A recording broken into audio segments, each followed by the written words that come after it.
And we are live. Apologies for the lateness, people. Apologies for the lateness. We are just a minute late. It is 1 minute and 45 seconds on the clock. So apologies for the lateness, people. I hope everybody is doing well. The game has kicked off. We are here almost. Here we go. Oh my lord, Dallo should have done much better there. That was whose pass? What kind of pass? Who passed that ball to Dallo? Already, guys, we were open there. We created opportunity already. Already creating opportunity. That Dallo should have done much better there. Should have done much better. He took way too long to make his mind up with regards to what he was going to do with the ball. And again, Dallo needs to be subbed off. He needs to go. Most of us are not happy with Dallo anyway. We don't want him in the team. But to see him through on goal, have all this time to make your mind up. Make your mind up. What are you gonna do? What are you gonna do? You could have chipped the keeper. He could have went around the keeper. There's so many things he could have done. The finish is so poor. And then that chance he just had to shoot it when he just kicked it over the bar. It's just so poor, guys. So poor. But the fact that we've created two clear chances in the first 3 minutes is a good thing, guys. The team news is out. As you can see, Kobbie Mainoo has started, guys. Kobbie Mainoo starts in the double pivot with, oh, there we go, with Ugarte. So it seems as if, guys, after Casemiro's performance, and let's be honest, Casemiro off the ball in the last game wasn't that great. We saw on a few opportunities, few occasions that he allowed the opposition player to simply run past him, simply run off him without covering the space. So I don't know how much defensive cover Kobbie Mainoo is going to provide, because Ugarte keeps his place. Casemiro leaves, but I don't know if Kobbie Mainoo has better defensive nous. And to be fair to Casemiro, I haven't really seen. I mean, that was one of the worst performances off the ball that I've seen from Casemiro. Like, you don't usually see him allow people to run off him the way that he allowed people in the other game. So I would like to think that that performance from Casemiro was more of a one-off. But it's also quite interesting that he's been replaced, Casemiro, by somebody more forward thinking in Kobbie Mainoo. I think that's interesting. And I feel like it's also interesting that, for me, one of the issues with the Casemiro Ugarte double pivot in the last game was the fact that they weren't progressing the ball forward as much as I wanted them to do. When they had a pass on, a difficult pass, Bruno Fernandes in the position would have gone for that pass, but Ugarte and Casemiro are a bit more defensive minded. They're a bit more conservative. So with those two in the double pivot, we're supposed to be better defensively, but is a bit more of an attacking threat, especially when it comes to moving the ball forward. So I'm hoping Kobbie Mainoo can provide us with a little bit more of that attacking threat now that he's in that midfield with Ugarte. So that's the thinking for me. The formation is a bit weird, people. I wanna think we're playing 4-3-3, but I feel like we're still playing a variation of the 3-4-2-1. I feel like we've still got Sesko up front, guys. Right? We got Sesko up front, and I still feel like we got Bruno and Mason Mount in the 2 10s.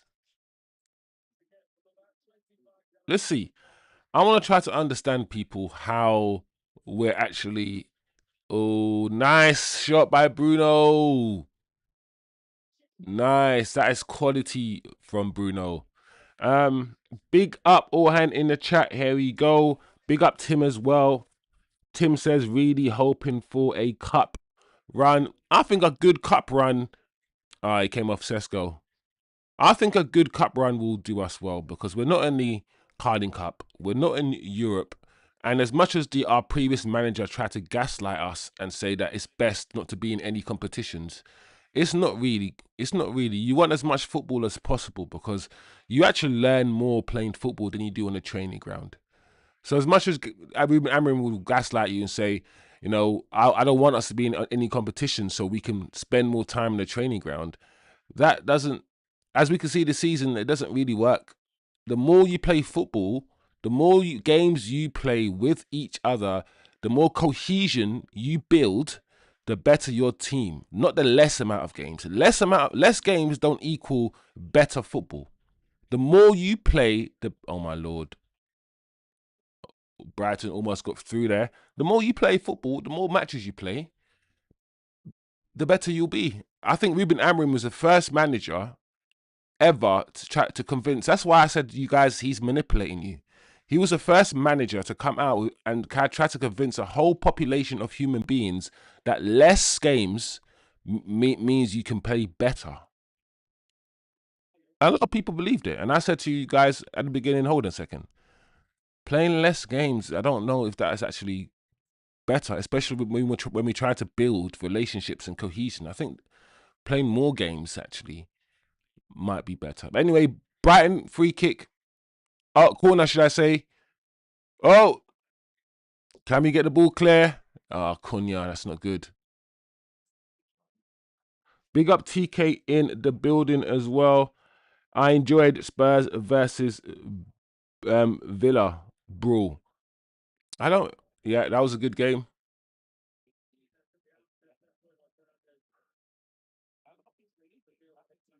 Oh, so let me see what we got. So we got the four.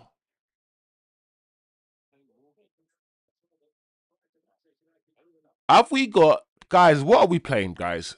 Have we got Bruno? Are we playing 4-2-3-1 again? But this time we got are we got some sort of fluid? Like the two in terms of Kobe Mainu and Ugarte are constant. They don't move. But I feel like Mason Mount, Cunha, and Bruno. I feel like it's Mount on the right, as we can see, Cunha down the middle, and Bruno kind of on the left, with Sesko up front. Is that what you guys see as well? Because I don't want to be gaslit as well when it comes to this. What are we seeing?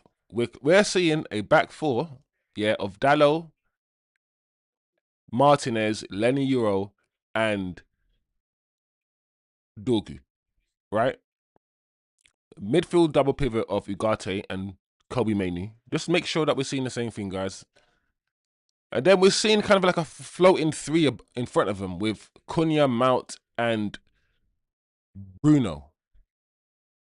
At the moment, Mount on the right, Cunha down the middle, and Bruno down the left at the moment, and Sesko up front. But let's see if the Cunha, Mount, Bruno three, let's see how much that floats. Let's see how much that interchange. Are we going to see Cunha popping up on the right and then Mount on the left? Let's see how that develops because, as we know, guys, during especially Ole Gunnar Solskjaer's time here at United and Jose's time, though both of them like to play 4-2-3-1. They both like to play that formation.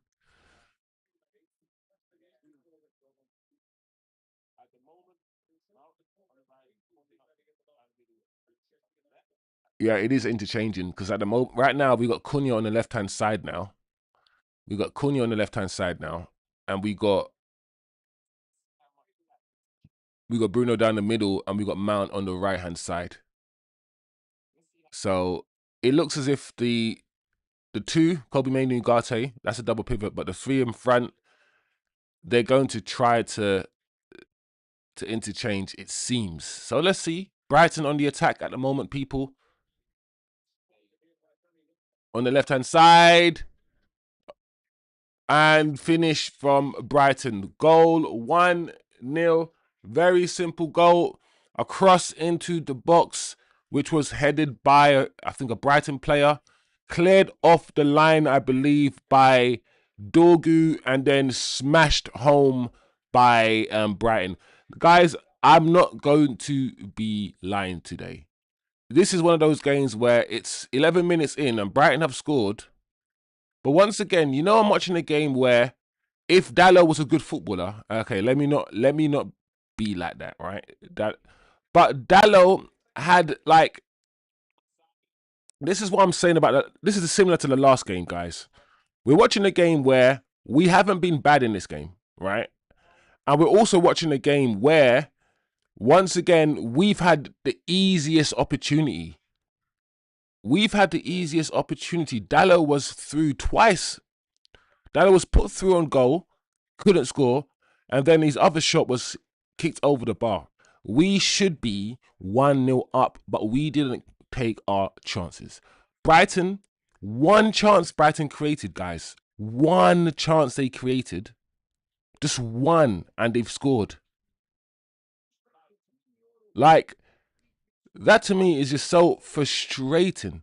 I bet, yeah. That's why I said I wasn't 100% Amram in. When I was talking about Amram, guys, I was always trying to be like, I'm 60%. Because the 40% of me that was like Amram in, should I say, the 40% of me was Amram in, yeah, could see that in some matches that we lost, that we drew, we should have actually won. And it wasn't always Amram's fault.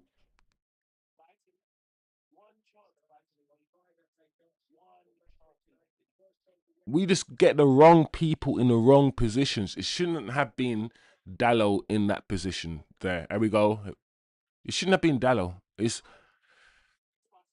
But 1-0 down. 1-0 down, guys. The match is young people. Big up T Kizzle. TK says it's a weird lineup. Yeah, I don't know. I know we don't have Ahmad and Mbumo and whatnot, but it's strange. It's very, very strange. Oh my lord. Finish. Oh wow. It should have been 2-0. What are we doing, guys? What are we doing? Our goalkeeper made a howler. What is this? Oh man, Kobe. What a save though. He should have scored number 10. Ah, oh man, we are lucky, guys. Welbeck should have scored. Welbeck has to score. Listen, we need to flip in, get our heads in the game now.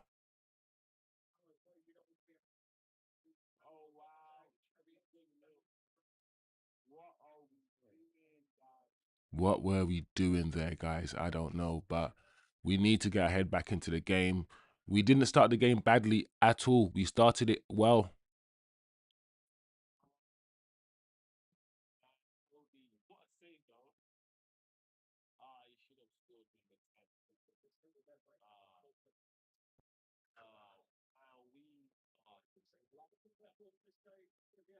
Tim says we can't keep a clean sheet. No, no. Whether it's Amrim or whether it's not Amrim, we just can't keep a clean sheet. This team won't do it. This team just won't do it. And the thing about Man United, I feel like we're a team, yeah, that if we don't score when we're on top, oh, Sesko. See, even that from Sesko, right? That lob or the attempted lob from Sesko is just not good enough, guys. I'm not lying, but this is not hard to do from Sesko. What that attempted lob from Sesko is not difficult. It was perfectly set up for him, perfectly at the right height.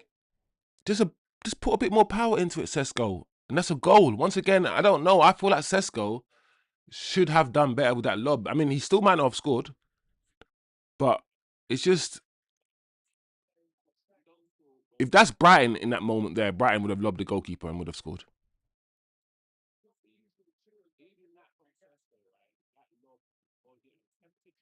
Oh, Cunha with a shot. Cunha actually got some decent power on his shot for once. You know when Cunha shoots from outside the box, a lot of the times he scuffs his shots or he uses his inside of his foot where you can't always get the most amount of power.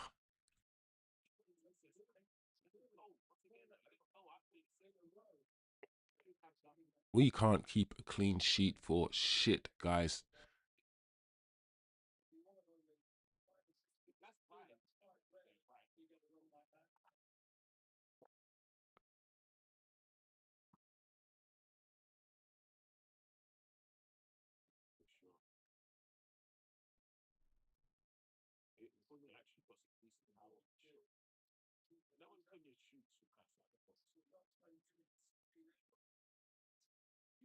One of you you guys are rubbish, Cunha and Ugarte.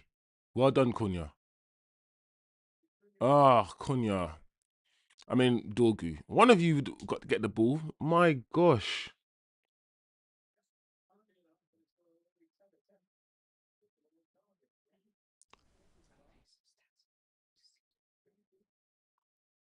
Look at the stats on the screen, guys. We've just putting some live stats up, which is quite interesting.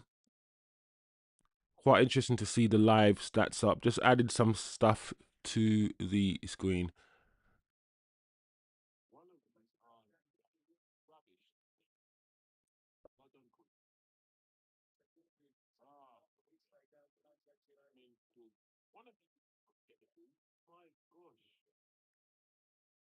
Also, I like the fact that today that Dorgu's playing left back.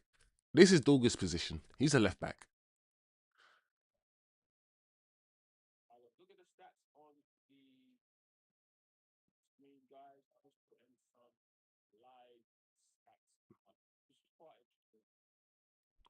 And my hypothesis is when Dorgu plays, we shouldn't concede too many goals on the left-hand side. There we go.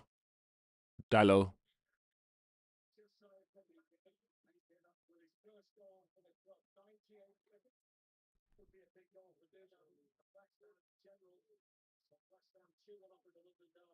West Ham are winning 2-1 as well. I like Nuno.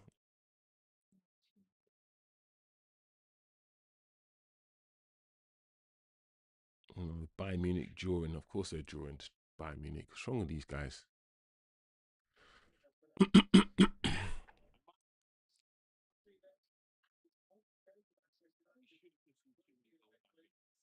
Oh, that Bruno.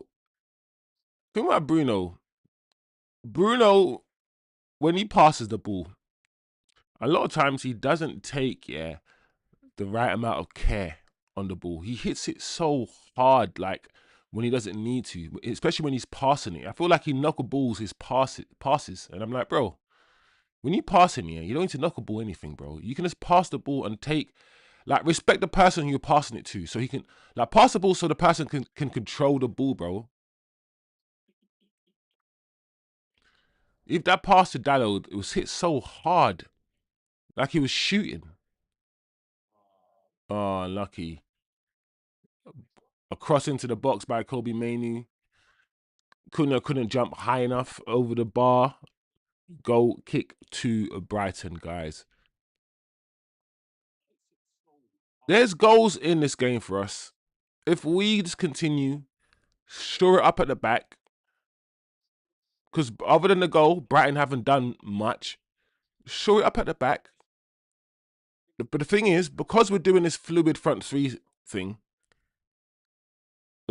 it's going to be harder to have a robust defensive structure when the three at the top, who looks like they're kind of floating around a little bit, you want to know, where's Cunha going to be at any given time? Where's Mason Mount going to be at any given time?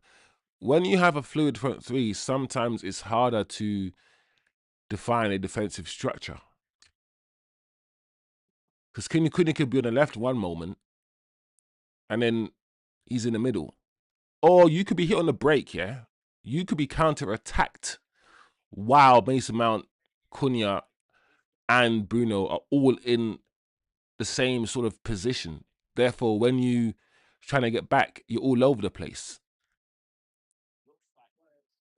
Sometimes fluid structures are good to implement when you've established a very good defensive base. Once you've established a very good defensive base, then you can do the whole, ooh, goal kick to Man United.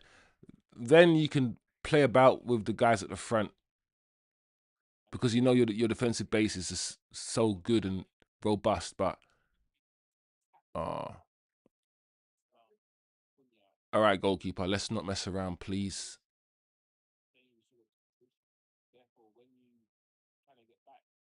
But for the most part, like I said, it does look like it's Mason Mount on the right, Bruno in the middle, and Cunha on the left. And the thing is, Mason Mount isn't a wide right player. He isn't. And Sesko's on side. He's on side. And to be honest, Cunha isn't really a wide left. I think Cunha can play on the left. Cunha playing on the left, he's just going to drift in onto his right foot. So he's not going to hold the width. Mason Mount isn't a wide player. So, yeah, very, very intriguing. Because if, let's say this is the formation we're going to go with, and whether Michael Carrick or Solskjaer come in, we're going to stick with this. Then we've got to think, who's going to be our left-sided winger? Is it still going to be Cunha?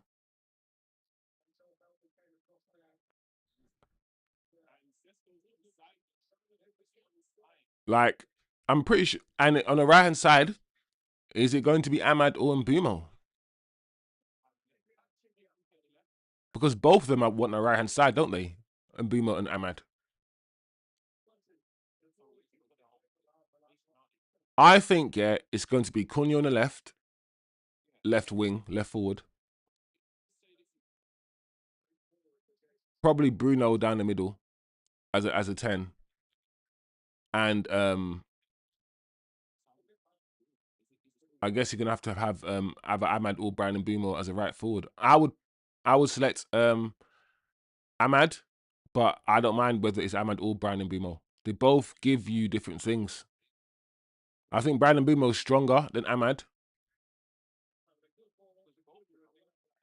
He's stronger than Ahmad, but Ahmad's more skillful. So it depends on what you want. They're both good finishers. Both Ahmad and Mbumo are good finishers. I think Mbumo might be more instinctive finisher. I think Ahmad's more likely to score wonder goals than Mbumo. Mbumo's more likely to just get it out of his feet and just strike it really hard and low. While Ahmad's more likely to flip and get it out of his feet and do a sort of a curled shot into the far corner. So they kind of give you different things, Ahmad and Mbumo. Ahmad and Mbumo. I think the right hand side is fine. What we need to now recruit for is the left hand side, and Semenyo would have been good for that left hand side. Corner for Man United. Oh my lord. Let's go. Come on, guys. This is.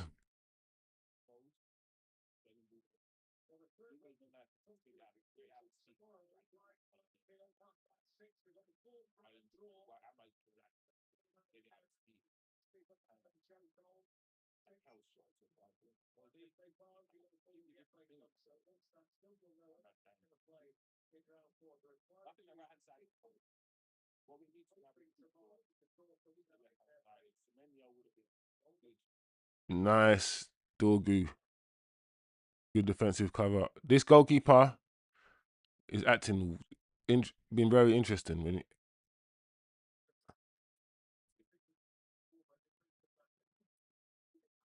Well done, Dorgu. Well done. Dorgu's in his favoured position right now. He's playing fullback, and he just looks better as a fullback, Dorgu.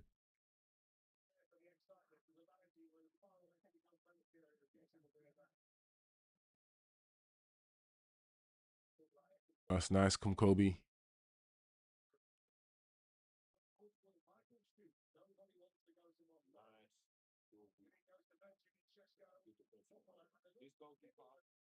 Oh, that's nice pass from Dorgu to Sesko. Well done, Maney. Good run. Yep. Nice pass from Maney. Oh, Martinez's shot was deflected. What's going on here?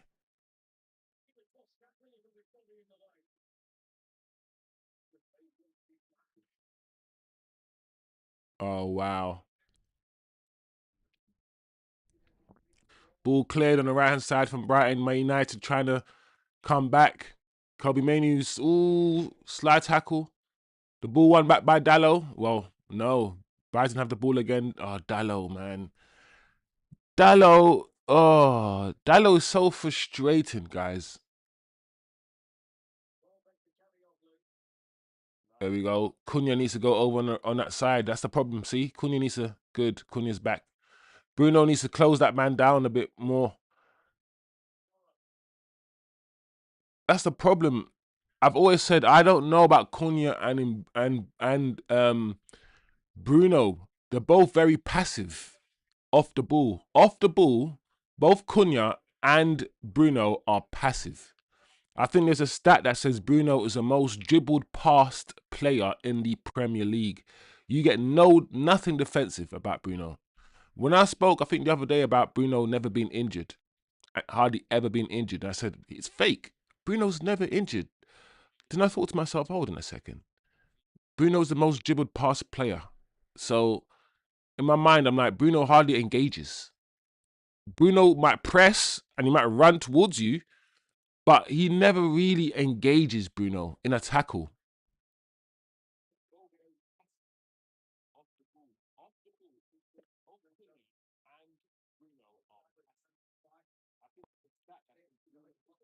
And I'm not sure about Cunha and Bruno.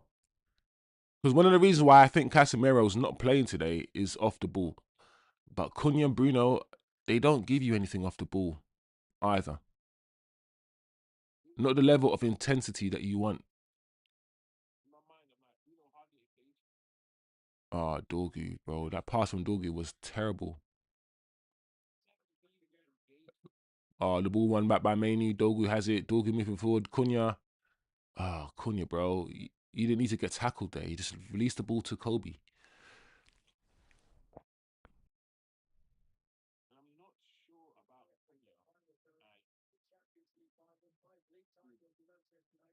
All right, let's move the ball quicker, guys. Let's see if we can move it with a bit of speed. Because Brighton right now, we've got the ball. Ugarte's got the ball, but Brighton are approaching. They're regressing into their low block. And as we know, guys, any team who's comfortable in their defensive low block structure, you're going to need a bit of speed. You have to move the ball with a bit of speed to get them out of their comfortable positions, to drag them out of space. Oh gosh.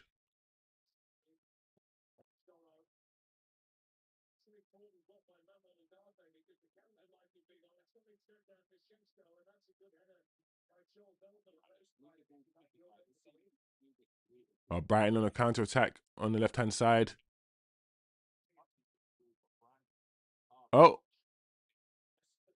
there's space there on the left hand side for Brighton on the counter attack. We know the stat as well, guys, that says the more of the ball that we have, the more likely we are. Oh, Dorgu's in a row. We are lucky there. That cross that went in just now, guys, 30 minutes, 20 seconds. Dorgu was on the wrong side of the defender. We are very lucky.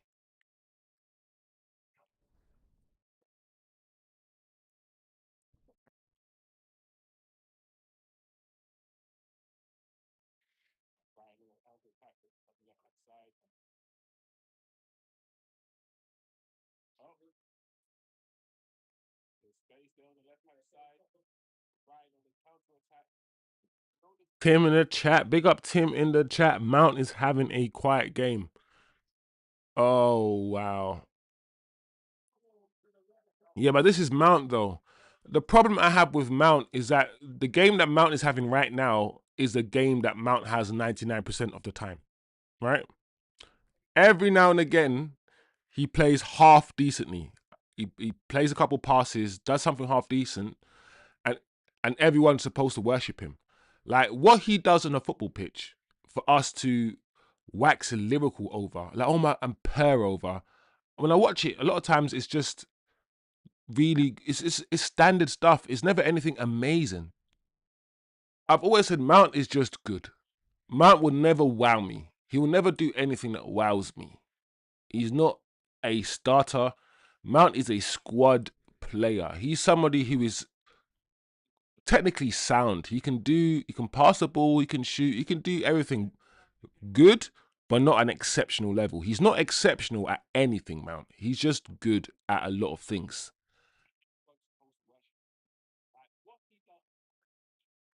Also, to be fair to Mount, guys, Mount is playing out of position. Mount is playing, well, you say he's playing out of position. He would say that he's played on the wings, he's played wide before. But he's playing on the right wing at the moment. He's playing on the right wing, and Mount probably doesn't want to play there. I feel like the time where we saw anything decent out of Mount is under Ten Hag's, under Ruben Amorim's system. Because Mason Mount, yeah, technically is an inside 10. If you'd ask Mason Mount, because Mason Mount isn't the sole 10. Mason Mount can't play. Finish! Unlucky. Mason Mount can't play the Bruno lone 10 position. He doesn't have enough je ne sais quoi. He doesn't to play that role. So Mason Mount's best role for me is one of two tens. He has to share his role. So Amorim's system with the two tens for me is Mason Mount's best system, and it's probably the best we're gonna see from Mason Mount because we're actually playing to his strengths. When we revert to a 4-3-3 or 4-2-3-1, I don't know if we're gonna revert. We're gonna continue seeing the average Mount that we've been seeing for the last 2 years. That's just my opinion. That inside 10 was perfect for Mason Mount. Ah, Bruno, bro. This is what I'm saying about Bruno. That ball to Sesko did not need to be hit so hard. Why does he need to hit everything 100 mile an hour? Always, Bruno. I wish I was Paul Pogba, man. Pogba would have just given that nice weight. He would have put care on the pass. Just put a bit of care on the pass, Bruno. Don't need to knuckleball your passes and just hit them so hard. Finesse. Bruno doesn't do anything finesse-wise. Everything has to be hit and thumped. Just do a bit of finesse, Bruno. And Dorgu was on the left as well.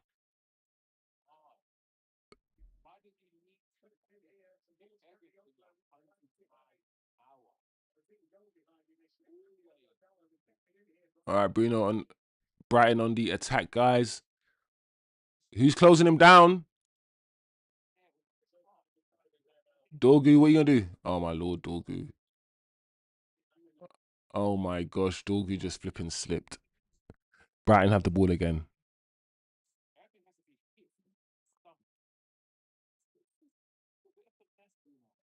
Nice. Oh, Benjamin Sesko. Unlucky. The goalkeeper was in a good position. All right, let's see what we can do, guys, man. I feel like Cunha should have stayed in the middle there. Cunha should have gone for the overlap. He should have stayed inside the pitch. But we're good, guys. We'll go again. Bruno on the left-hand side. He's switching, trying to switch a play to Dallo again.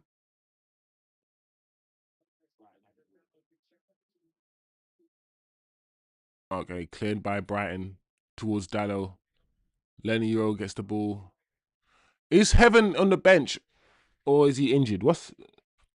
I'm glad to see, Lenny Euro starting the game, but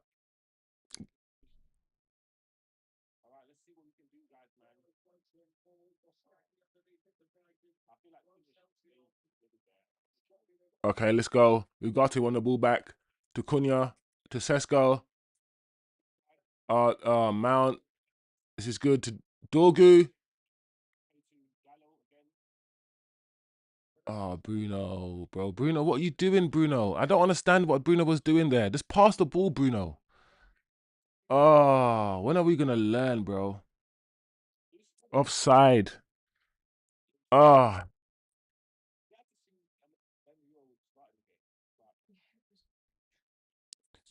So Fletcher's gone with Lenny Euro over Heaven, which is quite interesting because for the past month, guys, Amrim has gone with Heaven over Lenny Euro. So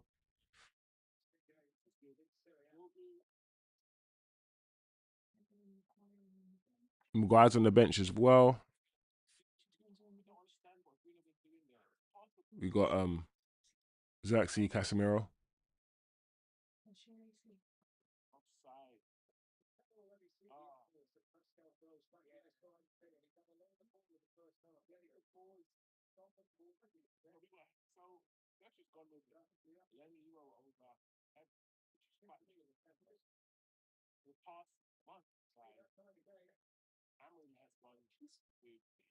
Yeah, half time. Big up the chat, guys. Big up the chat. A bit quiet today.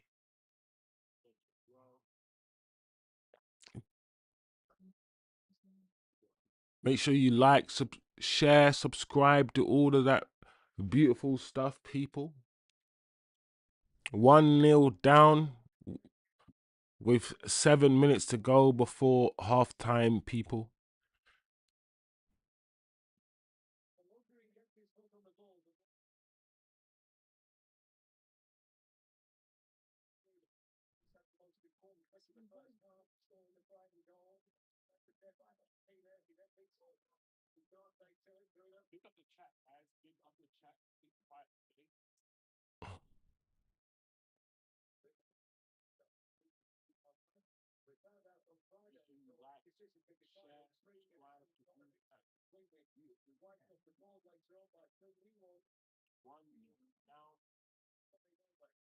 Danny Welbeck on the ball.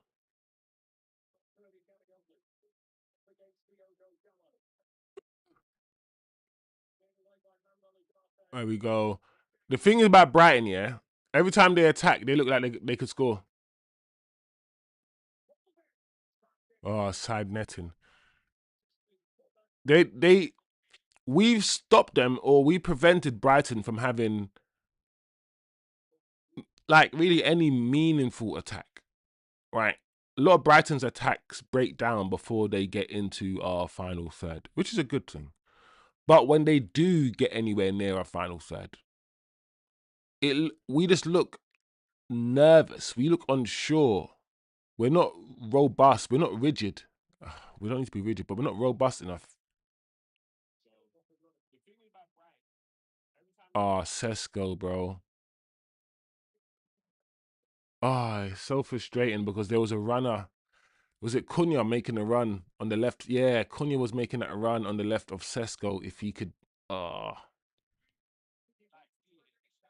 yeah, Sesko's movement is good. He's trying to be on the edge of the defenders, edge of the last defender, which is where he needs to be. So what Sesko was doing there, I know, he should have potentially done better. You could argue maybe he did as good as he could have done, but the fact that he was running towards the goal and stretching the pitch and dragging that defensive line backwards is a good thing. Because in that moment there, of course, we got a free kick from it, but in that moment there, we kind of saw the difference between Sesko and Xerxes. I think Xerxes would have ran towards the ball and come towards the ball and close the space down. But at the same time, Xerxes closing the space down, dragging the line with him, means there's more space behind. So swings and roundabouts. Swings and roundabouts. You want to create spaces for the tens in front of you, or do you want to drag the line up and create space behind you? Bruno, free kick. Wide from Bruno. That's why I say to people, guys, football can play in so many different ways. A lot of teams play with a false nine. Play with a false nine because the false nine moves around. He doesn't stay in one position. He drags the defenders with him. He creates spaces for others. And then some teams don't like to play with a false nine. Some teams like to play with a main striker. It depends on how you want to play and how your team is structured, and where the goals are going to come from.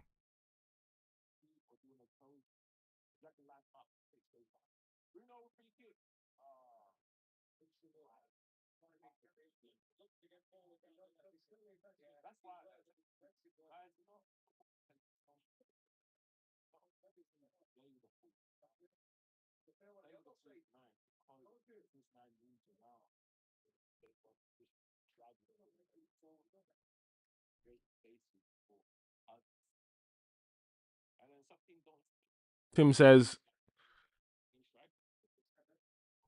yeah, Sesko makes good space. Yeah.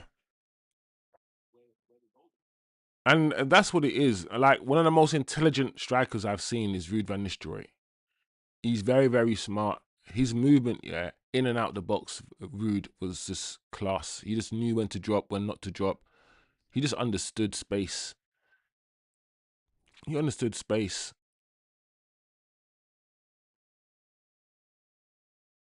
Uh-oh.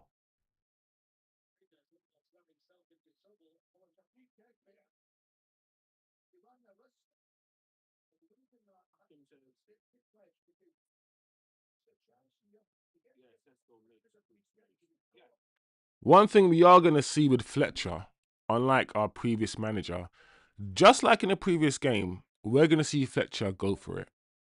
We're going to see him put on attackers. We're going to see him put on Xerxes. We're going to see him have two strikers on the pitch. We're going to see him try to... What the hell? Yeah, we're going to see Fletcher go for this win. Go for this game, which is... That is Manchester United DNA. When we see Ruben Amorim losing a game or drawing a game and putting on defenders, it has to be like one of the worst things in life. Fletcher's not going to do that. Oh, what is going on? Oh, we get the ball into the net, guys. What the hell? Lenny Euro should have headed the ball back across goal there. Oh, this is so frustrating.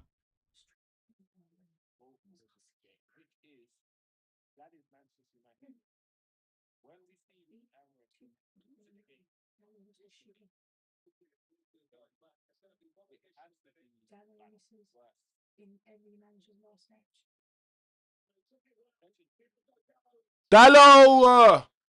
Dallo! What is wrong with Diogo Dallo? Help me. Help me. What is up with Dallo? Get him off the pitch, please. Please, let's get Dallo off the pitch. It's not fair on us. It's not fair that we have Dallo. It's not fair. Just get him off the pitch, please, Dallo. Dallo and Mount on the right-hand side is... I was so scared when Fletcher was talking about how he loves Mason Mount. It frightened me. Every manager that comes into this football club talks about how Mason Mount is good. It frightens me, bro. Because he's a squad player. He's not a first team player. Mount will never be at this football club. Wearing the number 7. How dare he wear the number 7? I don't care. But Dallo, man, Dallo is just a piss take. Ah, Cunha's shot. Ah, Cunha's shot. Almost. Cunha was always going to shoot there. He was never going to pass the ball. I wish we didn't have, and this is why I say, yeah, managers can't do with loads of maverick players. That's why I say we could only have one or two of the Cunha type of player. The selfish sort of doesn't really track back. The whole team has to revolve around him. That kind of player, we can't really have more than one. So that's why we got Cunha and Bruno, who are both like that. It's difficult. It can be a difficult watch, guys, because you're going to want the team to move the ball and pass it and trust each other. Then you got one or two players who don't really do that. It's a very odd first half, people. A very strange first half of football to watch because once again, I'm frustrated. I'm frustrated, but I'm watching a game where, based on the possession, based on how it's gone, based on the chances that have been created, once again, we should be winning this game. Dalot has been the main culprit today of wastage.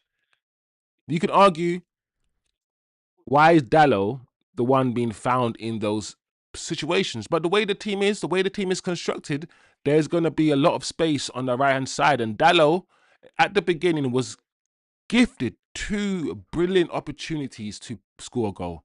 He was through one-on-one with the goalkeeper, and he just hit the ball straight at the goalkeeper. He didn't try to lob the goalkeeper, put it through his legs, nothing, just straight at the goalkeeper. And then the second chance, literally a minute later, he shot the ball, he skied the ball into Rosie, right? Towards the end, just then, he was put through again, and the ball was trapped underneath his legs. We've tried to find Sesko a few times. Sesko's made a few runs, and we've tried to find him.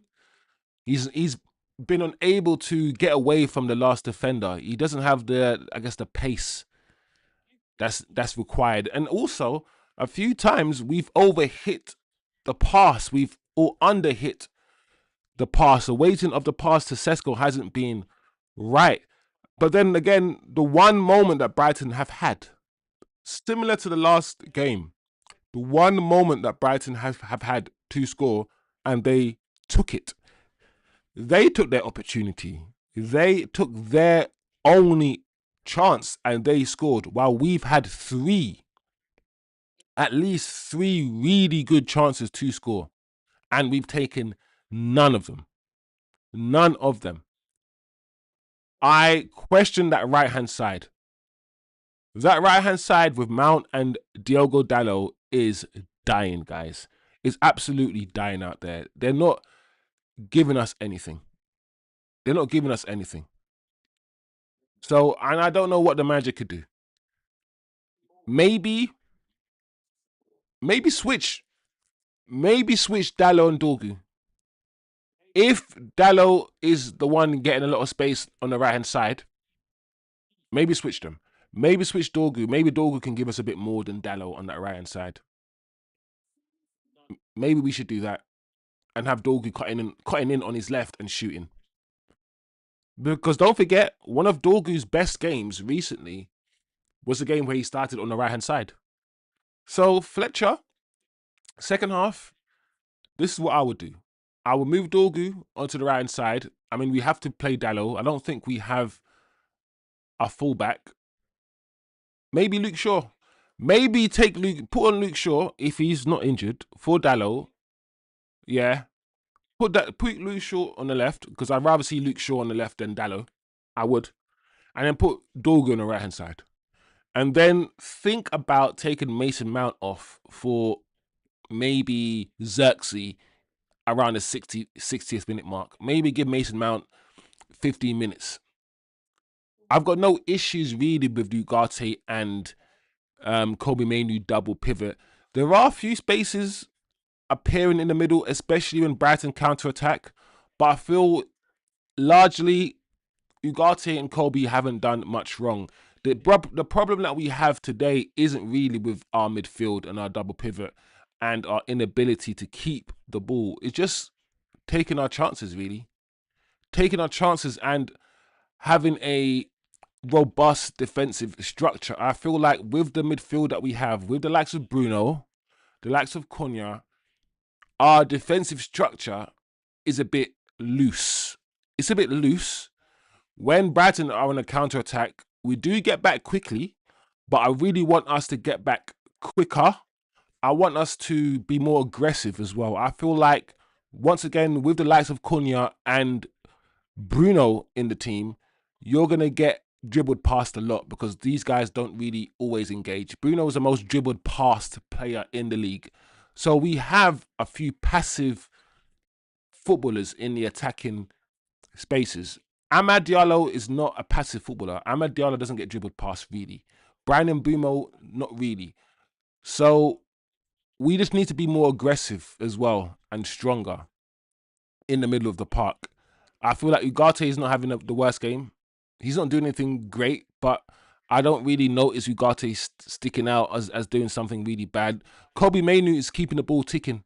I know a lot of you guys in the chat, okay, not a lot of you guys, some of you guys in the chat don't like Mainu, but I don't think Mainu's done anything wrong today. Mainu's just giving the ball, getting the ball, giving it. Mainu's picking the ball up from the back four and just giving it. He's dropping the shoulder, evading an attacker here or there, and just giving the ball. Kobe Mainu is just moving the ball around the pitch.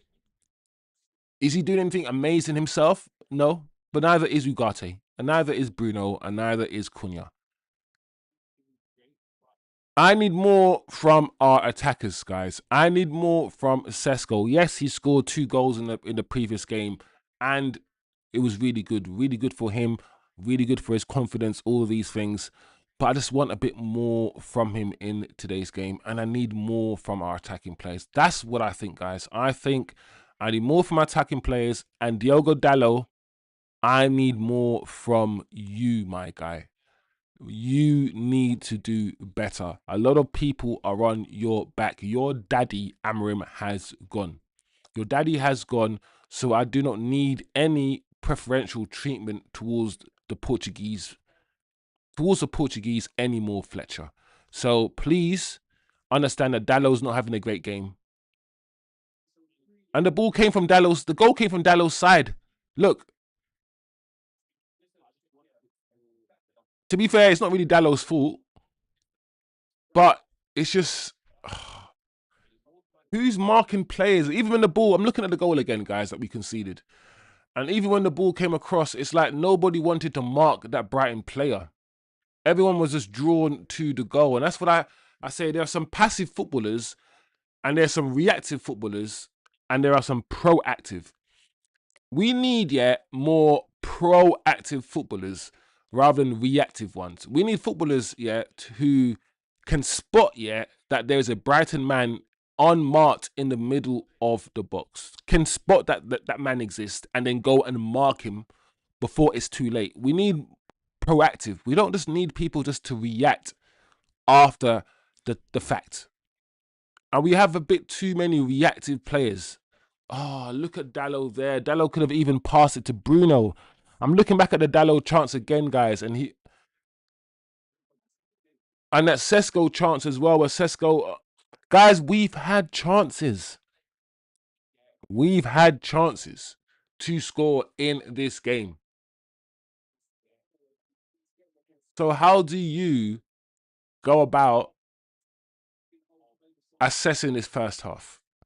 Because some of you guys want to blame the manager, You could do. You could blame, Fletcher for starting Dalot and starting Mount on the right hand side and all these things. But at the same time, guys, I'm watching the match with you guys, and I'm like, Brighton haven't been better than us. Once again, we have been the better team. We've created the better chances, and we're playing the better football, but we just haven't scored. That's what I've seen. We got people want to eat my pizza and drink my tea.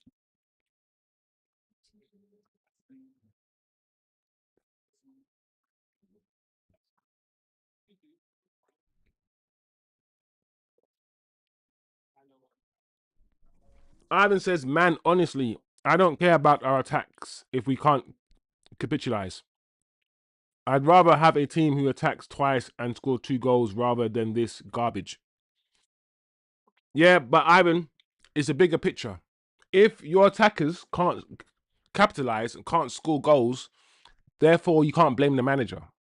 The point I'm trying to make is this: the manager can't force you to score a goal. The manager sets your team up so you can create chances. You scoring the goals is nothing to do with the manager. The fact that we are playing the type of football where we're creating chance upon chance upon chance, right, is a good thing. Is a good thing because we weren't playing football like this before. Us not getting the ball over the line, that's individuals not doing their job. And that's kind of what I'm trying to say. These players are always so stressed on the ball. Other teams can basically control us even when we have the ball. Yeah, but I don't think Brighton are controlling us. Brighton are just lucky that we haven't scored because Dallo and Sesko have been wasteful. Brighton are not controlling anything. Brighton are just lucky, I think. Shivam, I think he's gonna come with the Mainu hate. Mainu. What a player. Can't even get a control of midfield with Ugarte. Yeah, Shivam's come in the chat. He's watched the game that we've all watched, or watched the first half that we've all watched. And according to Shivam in the chat, guys, Mainu and only Mainu will always be the problem. Shivam has there's something seriously going on with Shivam. Because we watched the same game. We've all watched the same game. We've seen Dallo miss chances and we've seen Sesko miss the chances. But the first thing Shivam has said in this chat is to talk about Kobe Mainu.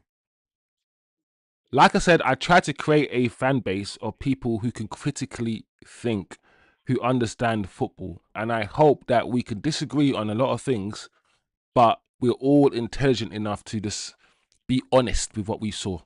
Be honest with each other. Be honest with what we saw.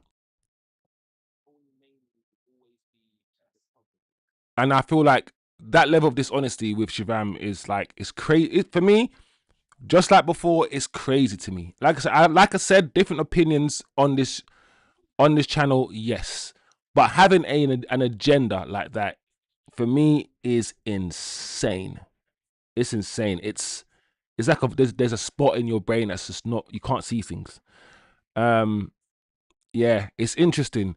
Also, I feel like the psychology of this needs to be studied, guys. The reason why I created channels, I created this channel, is to understand how we can watch a game of football all together, all see what we just saw, and still some people take away something completely different. We've all watched the game today. Not one of us here is blaming Kobe Mainu for anything. He's not the biggest issue. But even though we've all watched the game together and we've all seen exact same thing, we will still take away something different from the game. And that is scary, but also quite beautiful in a way, that we're all different and we're all unique and we all have a different brain. So as much as I get onto Shivam and I'm like, Shivam, bro, you just your agendas frame the way you see football. So you see football because you don't like Kobe Mainu.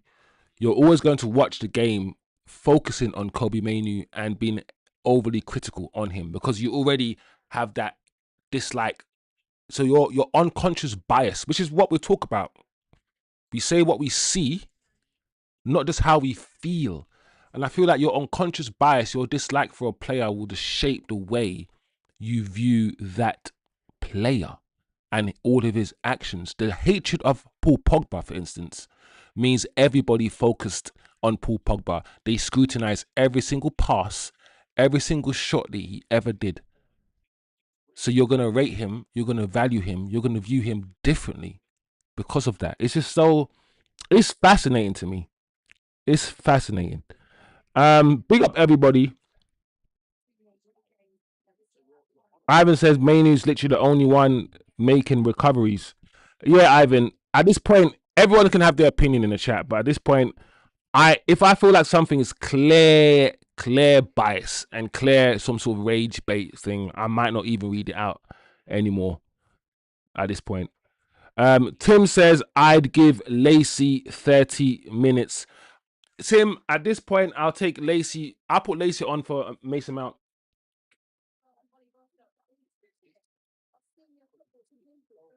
I'll put Lacey on for Mount at this point.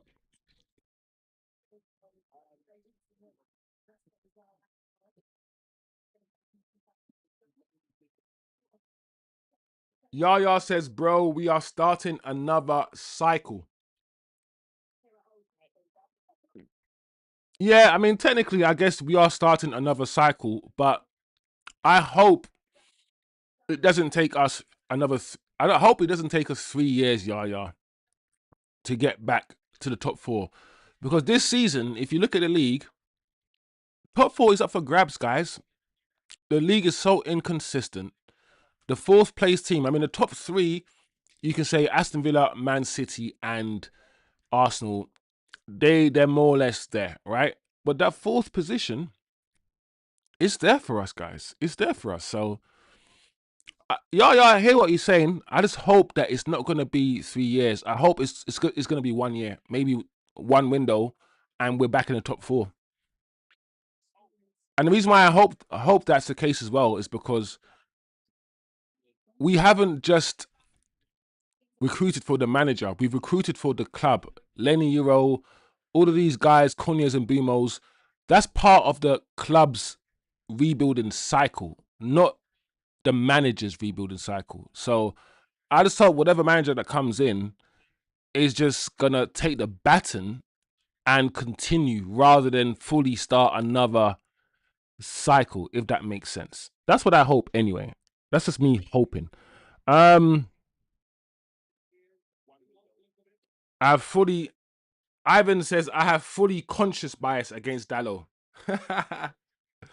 Bro, I like with Dallo, I feel like it's objective. Dallo has been in 2 or 3 opportunities. He's been in 2 or 3 environments where he could have done better, where he could have scored and he's failed. So I feel like objectively you can critique Dallo and say, Dallo, you didn't do enough. But I don't know. I need to be told what objectively, because we've just spoken about what objectively and factually Dallo has done wrong. I need to know what objectively Manu has done wrong, because he can't control the midfield by himself. Bruno Fernandes never controlled the midfield when he was in the double pivot with Casemiro. Casemiro never controlled. Nobody in the double pivot, yeah, has ever controlled our midfield ever. That doesn't happen. But Kobe Manu, according to Shivam, needs to control the midfield by himself.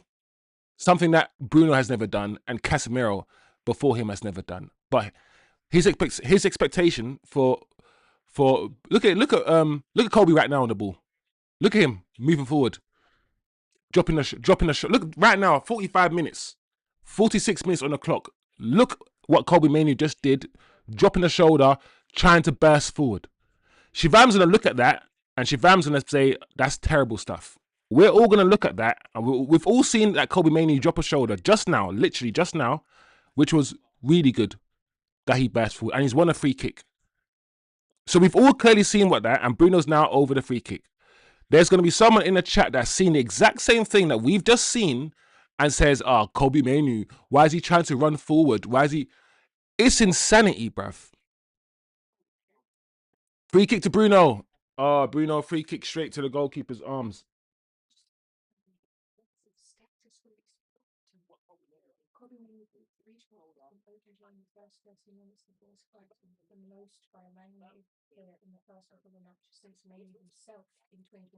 What happened?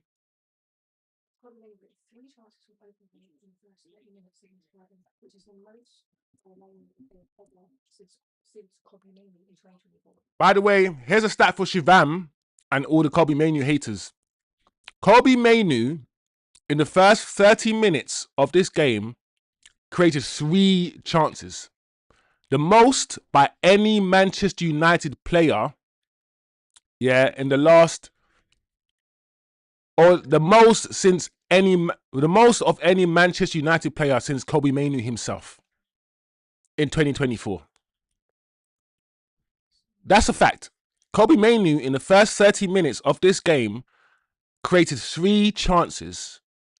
And nobody's ever done that, yeah, since Kobe Manu did it himself in 2024. That's a stat that just came to me. So I'm going to provide stats of why Kobe Manu is being good this game, and other people in the chat can be biased and hate Kobe Manu, which is fine. Everybody, yeah. Oh, corner for Man United. Dorgu. Oh, that's not good.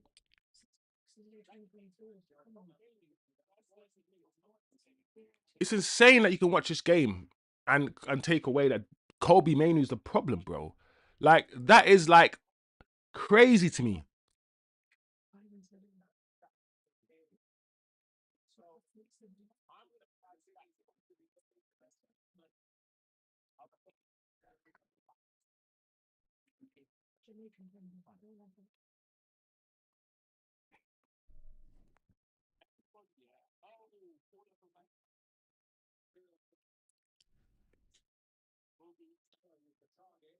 Don't shoot, Cunha.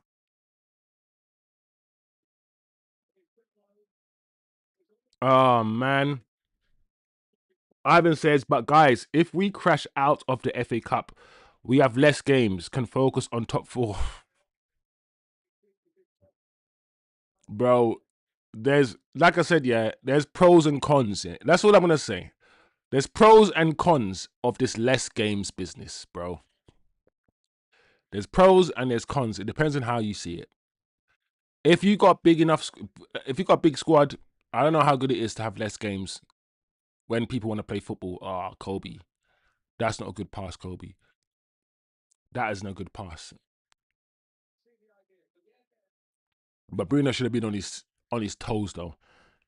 I think Shivam is mixing up Kobe and Dallo. Bro, Kobe is the like I said, Kobe's a black guy in midfield. Just in case you didn't know.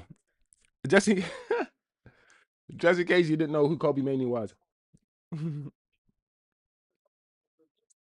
Bro, I got encouraged different opinions, and I always encourage different opinions. But come on, guys. Come on. Oh, uh-oh.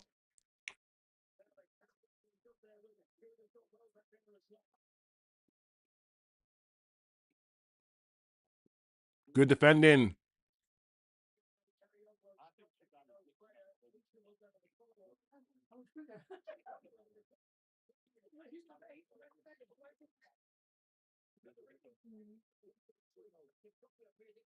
Oh, Dallo. Come on, guys. 15 minutes. We've got 5 minutes in the second half played already, man. Let's go. Where's the intensity?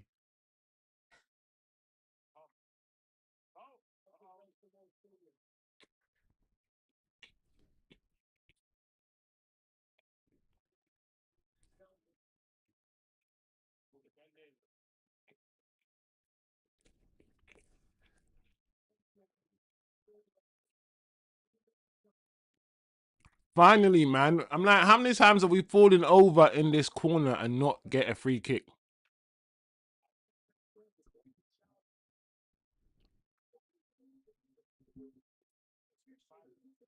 Dorgu.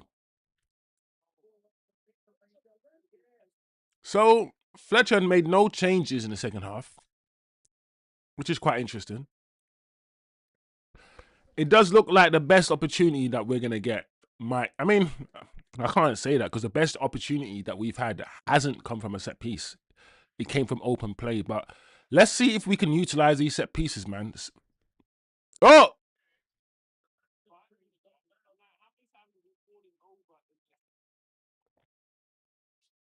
let me see this free kick again. How did Mount? What? No, man. That was Is that Mount or Martinez's back heel? Casemiro warming up.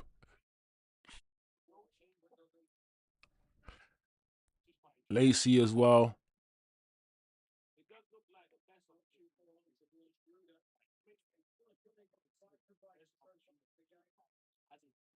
Ah, Dorgu. Oh, guys.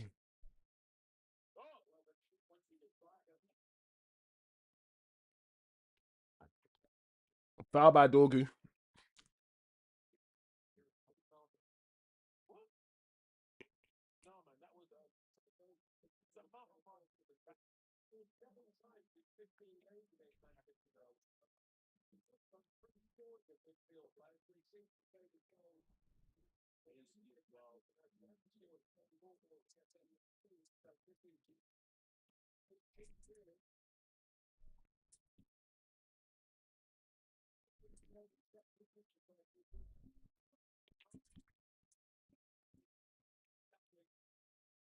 Brighton free kick on the right side, on Brighton's right hand side. Coming in swinger. Ooh.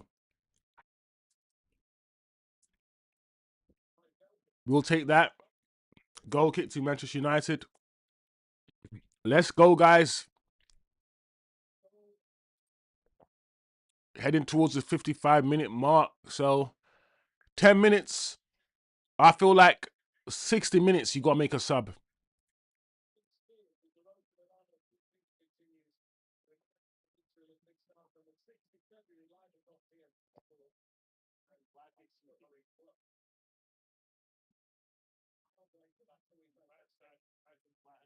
Come out this way, Bruno. Good boy. Cunha, bro. Cunha, man. Cunha, bro. Cunha is so frustrating to watch as a footballer.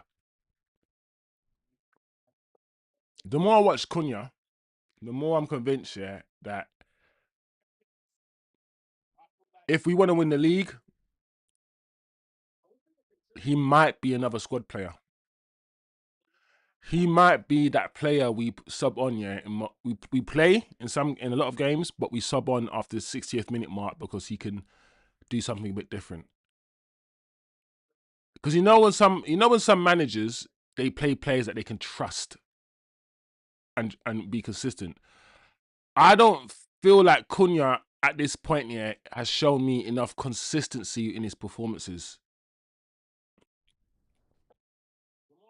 I reckon, yeah, at this point, yeah, I might, yeah, rather play Brian Mbumo on the right and Amad Diallo on the left.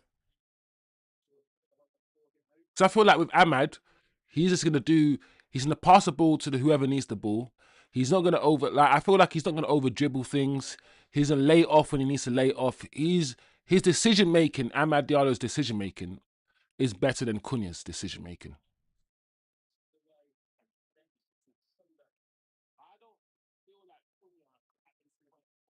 I hope I'm wrong, by the way. I like Cunha, by the way. I'm not saying I don't like Cunha and all these things. And I hope I'm wrong. But the way that football is going at the moment, I don't know if many teams can afford, and the key phrase is afford a player like Cunha. His positives are good. Cunha's positives are amazing. But you got to accommodate the negatives too. And that's where these modern coaches might be like, Cunha gives us 80%, but his selfishness or his lack of pressing or whatever it might be might take away from us a little bit. Whereas another player like Ahmad might give us the same 80%, but won't take away from us defensively due to his indiscipline, lack of position awareness, or whatever it might be. So I'm just like, I hope I'm wrong, by the way, in my assessment of where we're going to be 2-3 years with Cunha. But I could see us in 2 years' time with Cunha. But also, I could see Manchester United in 2 years' time with a front three that doesn't include Cunha, with a left winger in the mode of a Semenyo, Amad Diallo on the right wing, and maybe someone else as a 10.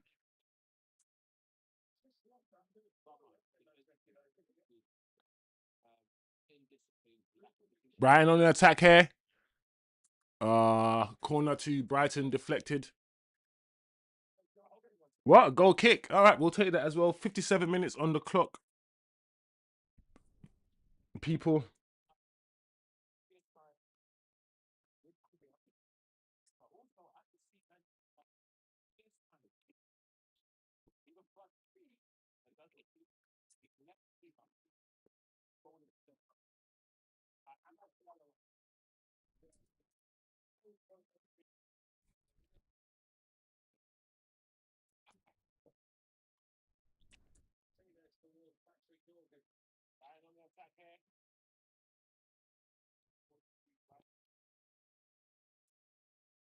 Oh.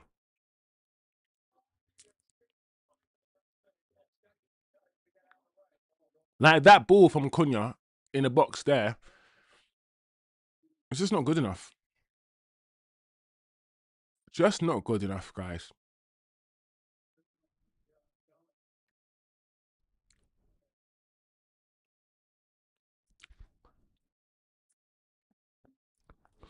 I think agree with you on Cunha.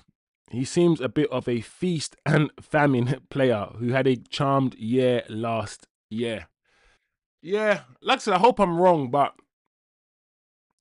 I just look at him as just like somebody you just don't know what to. You know when you have a player, Osman, and he's really good, yeah, but you kind of want you almost want to know what to expect from a player.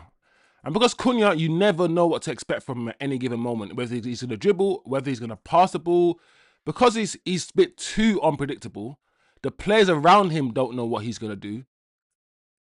It almost becomes like, bro, I need a bit of consistency in how you see football. I kind of want to know whether if I'm making this run, you're gonna give me the ball or not. And with Cunha, it's just like it's like a box of chocolates, like Forrest Gump settings. And I don't know about that in modern football. I love to speak about the Maverick players, but he's not he's not Eden Hazard, bro.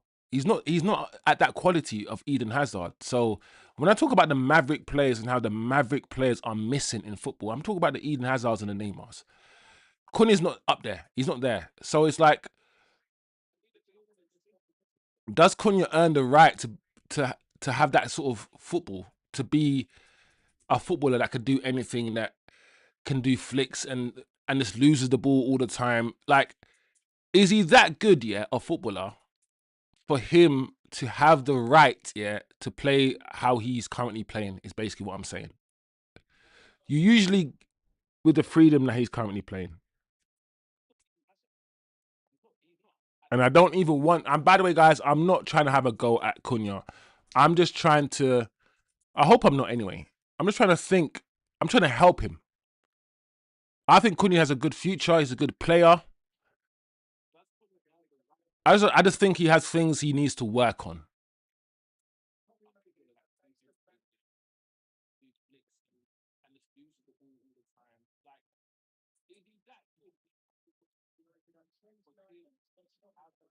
61 minutes gone, people.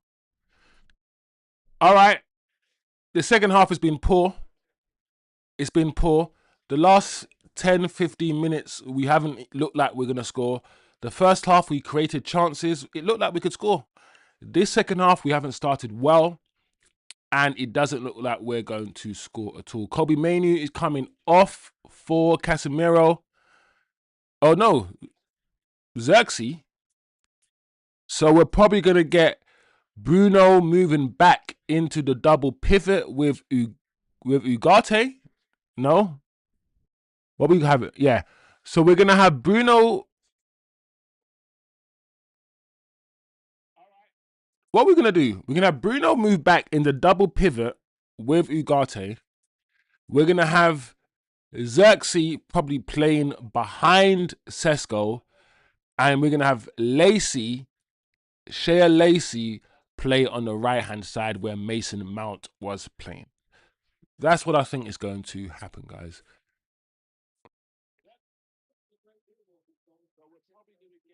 I understand why you'd play.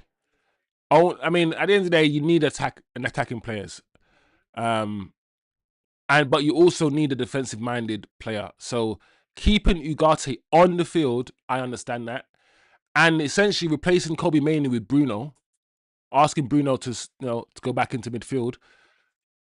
I understand that. It doesn't mean Kobe Mainoo's had a bad game, by the way. It means we're just trying something different, which is cool. I don't mind that. Dorgu. Oh, Cunha. Oh, man. Oh, Cunha. I wish you'd. Oh, Cunha.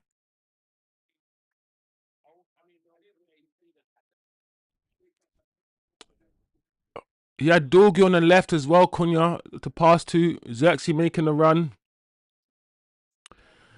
Um, Cunha, Dallo, and Ugarte need to be subbed off immediately. They are costing us this match. Unfortunately, all three of those players are still on the pitch. Dallo's still on. Ugarte has Ugate's still on, and Kobe Mainoo's been taken off. which could be a mistake. Let me know, guys, if you feel like that was a mistake from Fletcher. And Cunha is still on the pitch. So unlucky T. Oh my lord, here we go.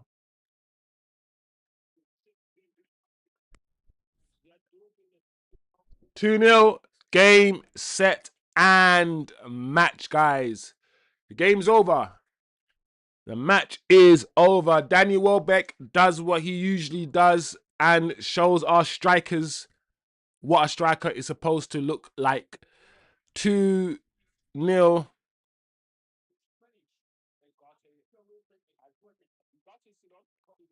Let me see this again. Oh, that is so easy. I can't believe how easy it is. Look how easy this is. And that goal. The thing is, guys, that goal from Danny Welbeck, yeah, Sesko could easily score these goals. Sesko's appeared in these sort of chances. He's had these sort of opportunities, but he's just not. Danny Welbeck with his left foot is smashing it into the top corner. With his left foot, he just smashed it into the top corner. That's what I'm saying, man. It's gonna be 3-0 soon, I reckon.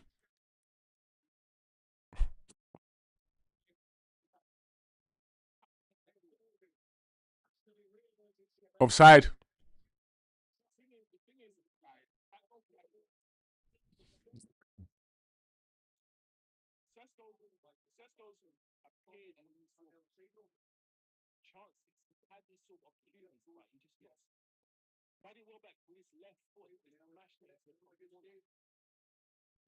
Big TK, Tim says, I'm not worried about Cunha, but he needs to step up. Not sure about his best role. Yeah, Cunha on the left is it's not cool. TK says, big question for me is, will we win a game this January? I just don't see it based on upcoming fixtures. Yeah, we probably won't. I mean, I assume we lose this game, to be fair. I assumed we'd lose this game. Oh, Sesko, man, this is too slow. He just needs to be quicker. You got him, man. Pass the ball forward, bro. Pass the ball forward.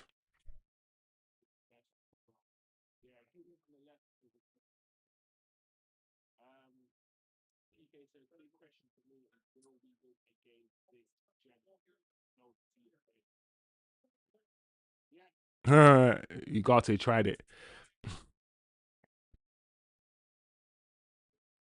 Ivan says, big question. Any good shows or movies you all recommend? Bored of the game. I don't know, man. Stranger Things. Everyone's talking about that. I don't know. There's loads of shows.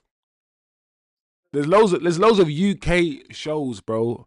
UK based TV series on Netflix that are good, bro. Football, yeah. I don't like to let football make me feel unhappy, bro. After the football match is done, yeah, I don't talk about it. I don't think about it. I move on with my life. Football, yeah, is a small part of my life, bro. I don't let. I'm angry and I'm frustrated, yeah, in the moment. But as soon as the camera's turned off, I got my life to live, bro. I'm not letting these guys flipping stress me out. I'm not letting these guys stress me out, man. I'm stressed out at the time. But no, these prima donnas, bro. These multi-millionaire footballers, bro.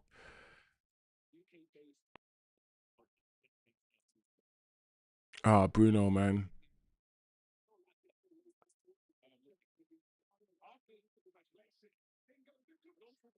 Once again, guys, Lacey comes on, does a little step over, puts a cross in to Benjamin Sesko, and Sesko can't get the header on target. Sesko just can't get the header on target. I mean, even if it was on target, it probably wouldn't have scored anyway. But we just don't have good finishers at the football club.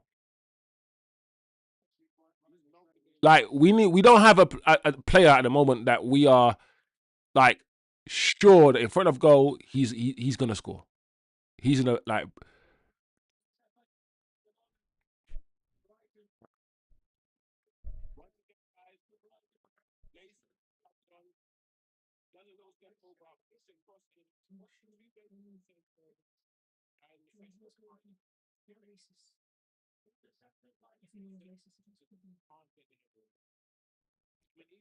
Osman says last year Mbumo and Cunha were the two biggest XG over performers in the league.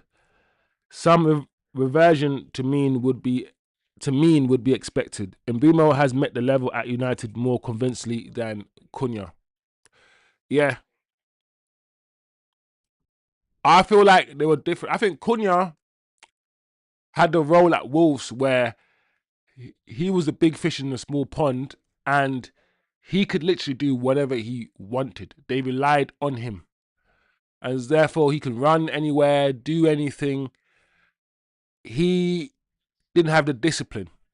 He was literally playing everywhere. Whereas Mbumo, Mbumo had discipline. Mbumo couldn't do that. Mbumo couldn't just go anywhere. Mbumo played on the right hand side and the right hand side only.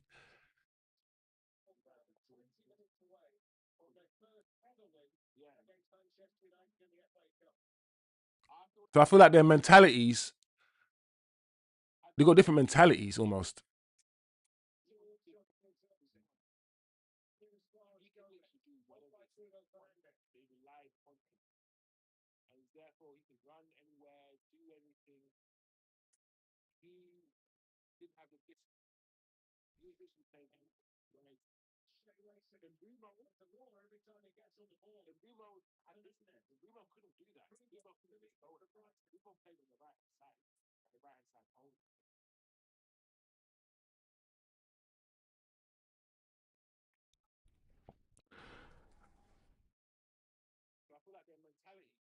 Ivan says Lemens should do better. What? The Welbeck goal that went into the top bins?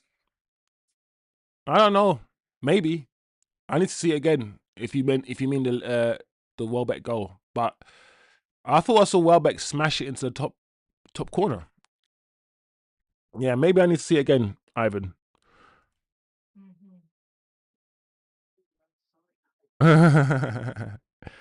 Johnny Hill, big up Johnny in the chat. Fletcher with one of the worst interim performances going.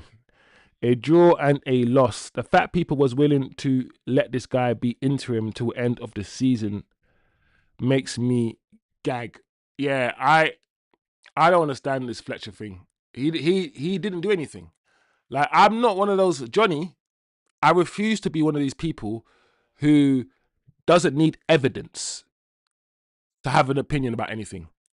Like, I don't need to see Fletcher actually do good and be good at anything. Just give him everything. I'm not one of these people who wants to just give everything to somebody without seeing how good they are. I need to be convinced before I give you the job, bro. So I never understood the whole give Fletcher the job until for a whole year when you haven't even seen what Fletcher's about. Like, just because Amarim's gone, it doesn't mean anyone can just walk into this job, bro. Do I rate Amarim highly? No. Do I think there are a lot of coaches that could do better than him? Yes. Do I think every coach could do better than him? Of course not.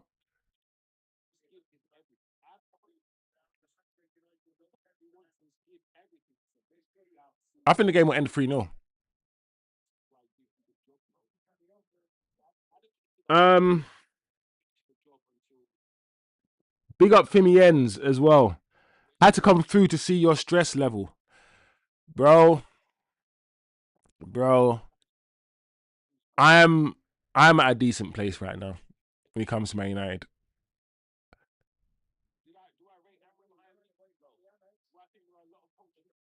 We're at home. We're at home, guys. We need to be doing better.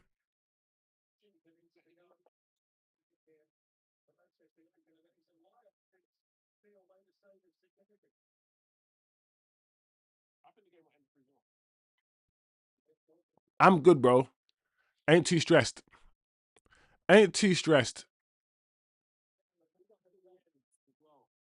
Oh, go on, Dorgu. Dorgu tried with the overhead kick. Oh, wow, he's bleeding.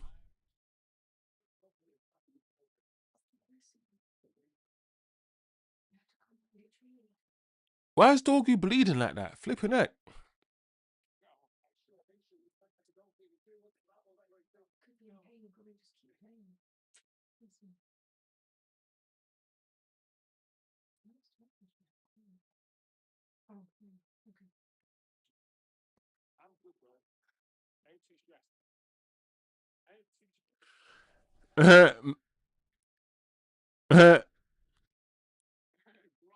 Also, not gonna lie, I'm gonna run a nasty agenda against them racists that blame Kobe for everything. Kobe goes off the pitch, then Brighton score. Yeah. Also, I don't get why people who like Amram are happy that Man United are losing. It's strange because people who were Amram out weren't happy that Man United were losing. We were angry. But now, if you're Amram in and he's gone, and we were losing with Amram, let's not. I feel like the people who are Amram in, and now that we're losing them and not playing that well, they forget that we were also losing with Amram too. So I don't know. I don't know. I'm not happy whether when we lose, whether Amram's a manager or not. I'm not happy.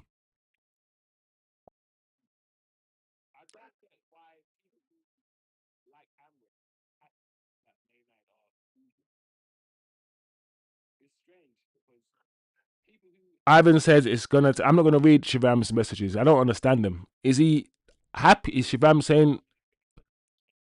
Is he happy that we're? I don't get Shivam's message.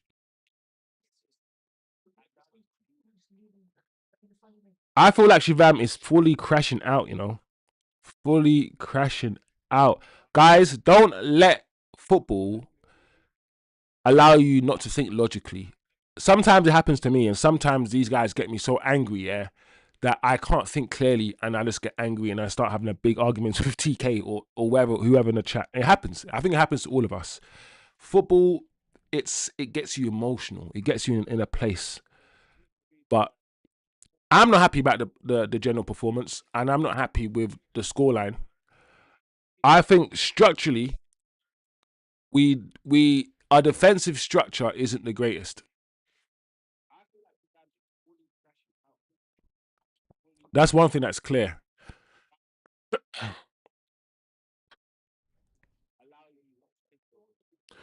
Ivan says it's going to take time, man. No team respects us. They go for it. We need to build a culture and a fear factor first. The fear factor used to give us an advantage before the game started, says Ivan. Yeah, we're just at the end of the day, we're getting opportunities, yeah. We're creating opportunities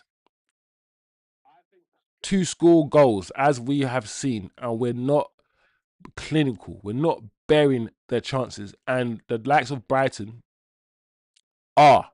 They are.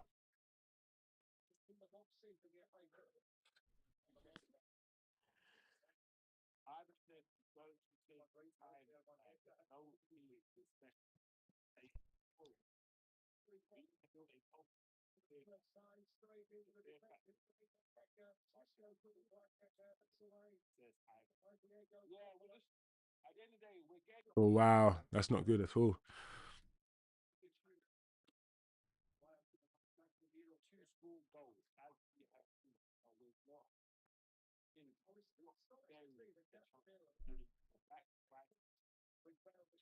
Casemiro coming on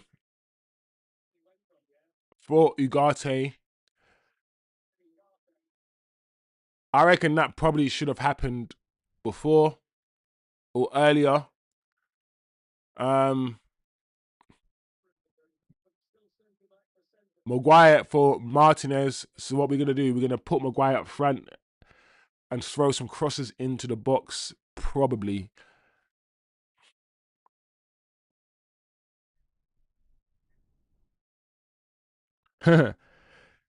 TK says, I'm turning this off. United don't deserve my precious time in any capacity. Goodbye, all, and take care.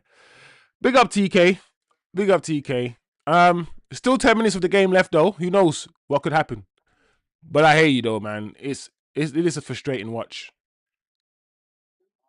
because it doesn't look like we're going to score.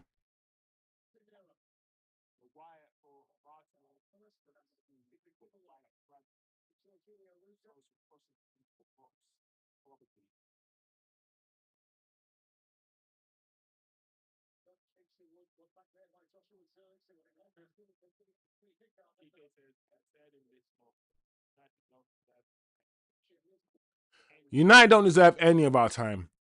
This is just a period of United that we're going to have to dig deep.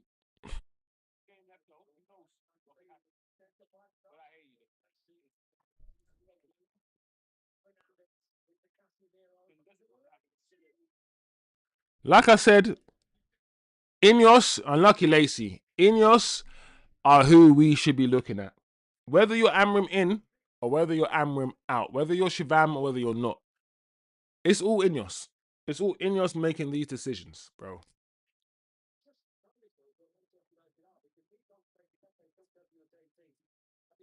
Ineos and the Glazers.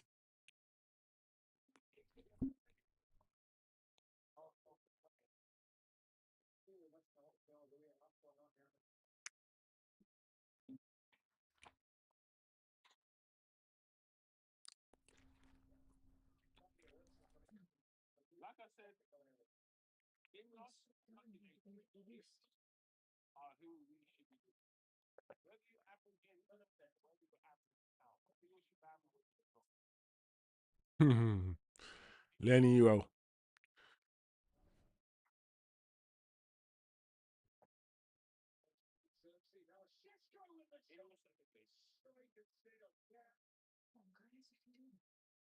It's just not good enough. Even that shot from Sesko was just straight at the goalkeeper. It's just.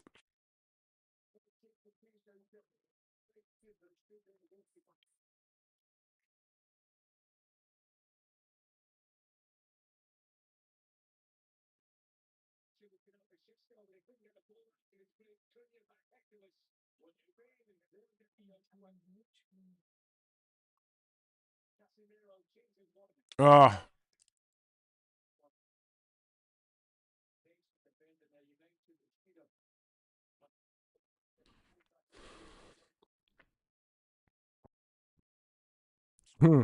Twat Cliff. Twat Cliff, you know, that's so silly. Twat Cliff. What the hell? Little twat.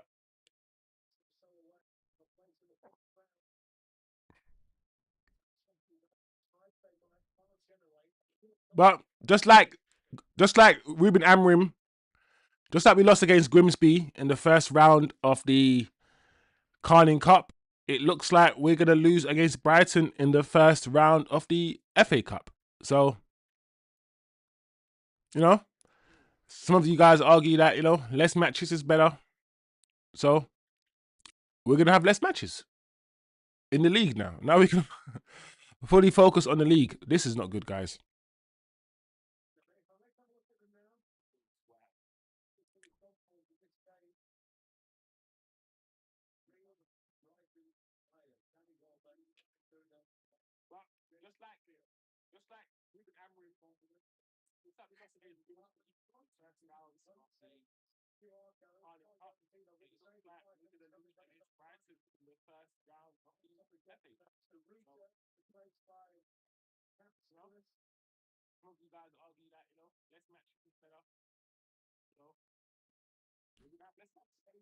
Mm-mm.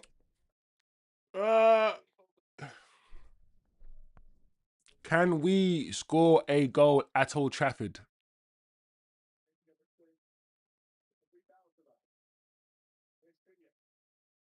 That's a good ball. Share Lacey, lucky.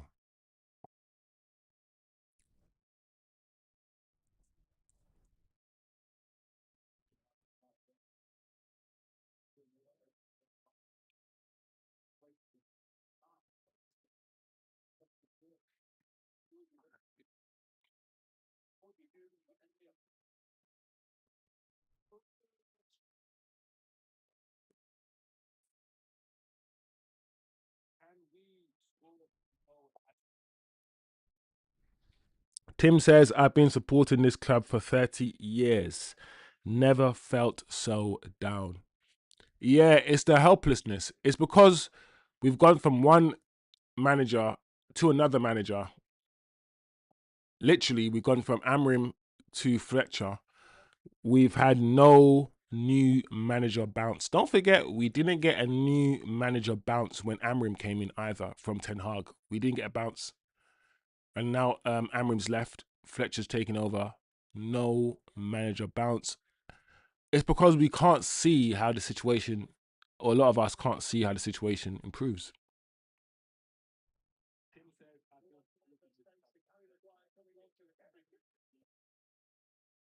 All right, Sesko just scored, guys, from a set piece.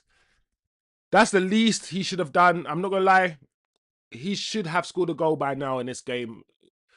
The opportunities that he's had, this is the least he should be doing. Like, so I'm happy that he's scored. It's 2-1 now, but yeah, he should have scored today, Sesko.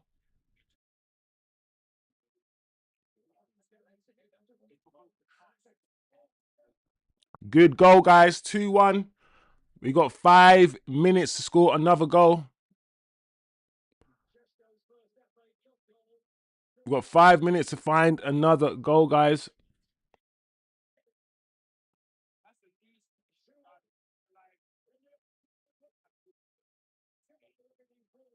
Dallo. Oh, what are you doing, Diogo? How did Diogo Dallo flip and survive the whole game, guys?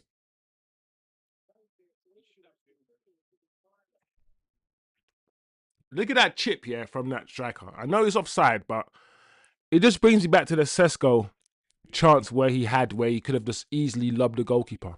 Easily lobbed the goalkeeper, but he just couldn't do it. Um,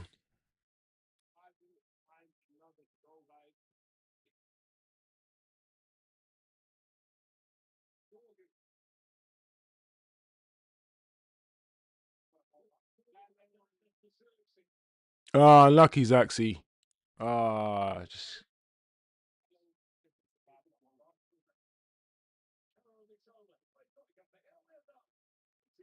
let's go.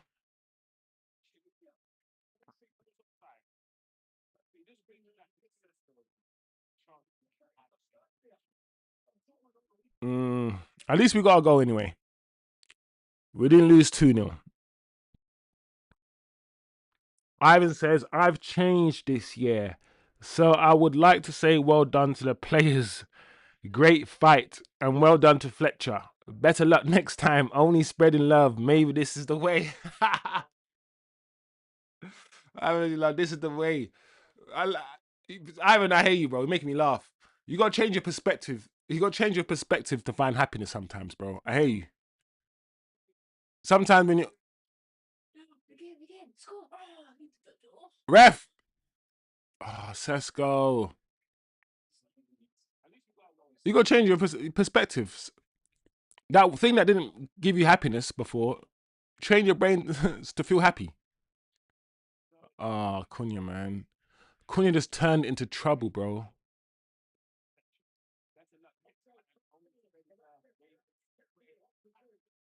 Well done, Bruno. Great tackle from Bruno. Ran all the way. Oh, then Cunha has to foul him. Oh, man. It's so annoying, yeah, because the level of intensity that we've now started playing with. Why did we? I hate when this happens. Don't you hate when this happens, guys? You're watching a whole game, yeah, and your team is just not playing well. Yeah. Slow, slow, slow. Then they score a goal, yeah, in the last 5 minutes, and all of a sudden they start moving the ball quickly. They start playing with intensity, and you're like, what the hell, man? Why couldn't you, this level that you're currently playing at, why couldn't you lock in this level and just play like this? You know how to. You know what it feels like to play with intensity. So footballers are weird sometimes, man.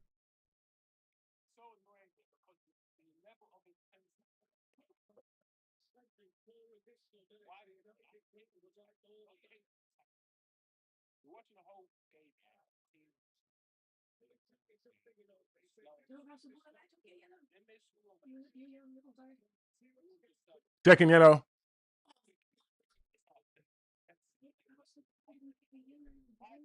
Yeah, I thought so. Shea Lacey just got a second yellow for slamming the ball.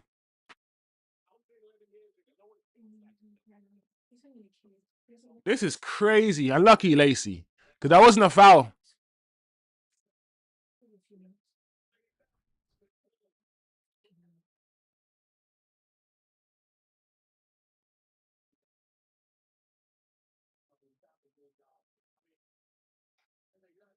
I'm not gonna lie, yeah. I hate the fact, yeah, that slamming the ball down like that gives you a yellow. I hate colonization, yeah. I hate colonial attitudes, bro. It's such a colonial thing. Don't show resentment, yeah, to the decision. Don't show that you are angry. Don't slam the ball down, or I'll give you. When that rule came in, I was like, there's nothing wrong with just slamming the ball down. It doesn't do anything to anybody. You're not throwing the ball at anyone. All you're doing is just slamming the ball down. All you're doing is bouncing the ball, and because you're angry. And it's better to bounce the ball because you're angry than to punch someone in the face. Because the alternative, yeah, for releasing that little frustration, releasing the anger, the alternative is for you to go and break someone's leg. So I've never understood. Swearing at the referee and calling the referee effing this and all these things. I get it, but showing a bit of showing a bit of anger, showing a bit of dissent, and the slamming the ball down, yeah, on the ground. I've never understood why that's a yellow.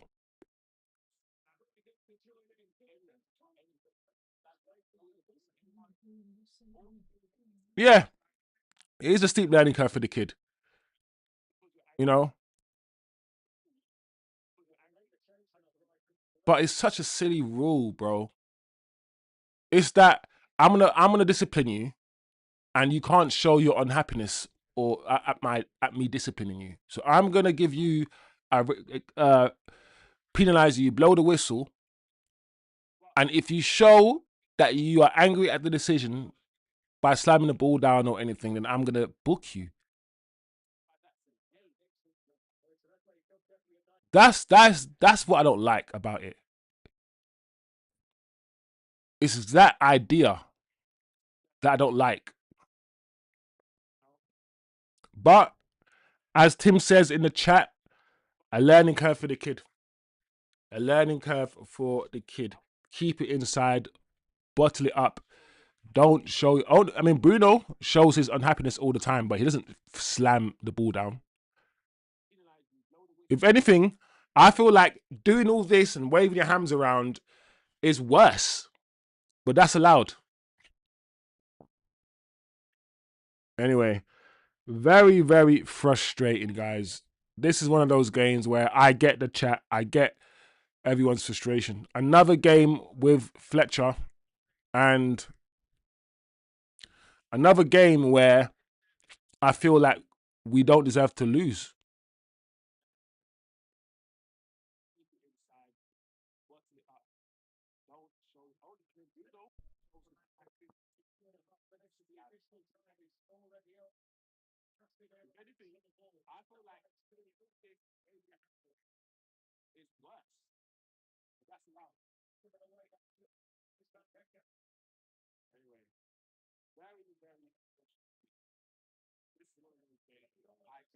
Well done, Lenny Euro.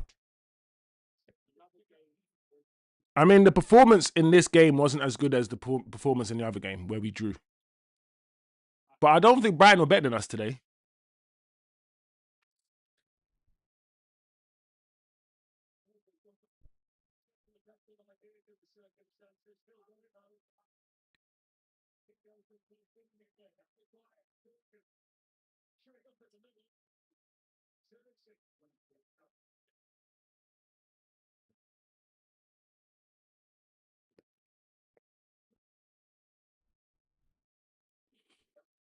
Ah, 1 minute to go, guys. Can we somehow scam a goal? No, we can't.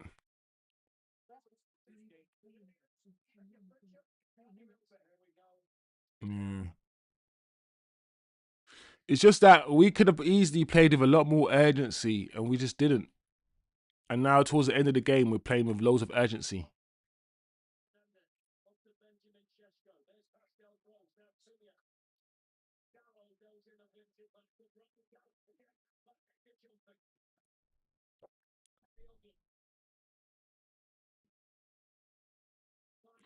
Yeah, it's done, guys.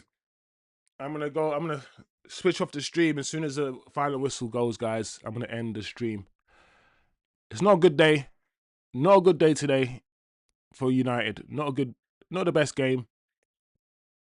I think I'll stick by the fact that we are still the better team, just like in the previous game. We still had the better of the opportunities, but we just can't put the ball in the net.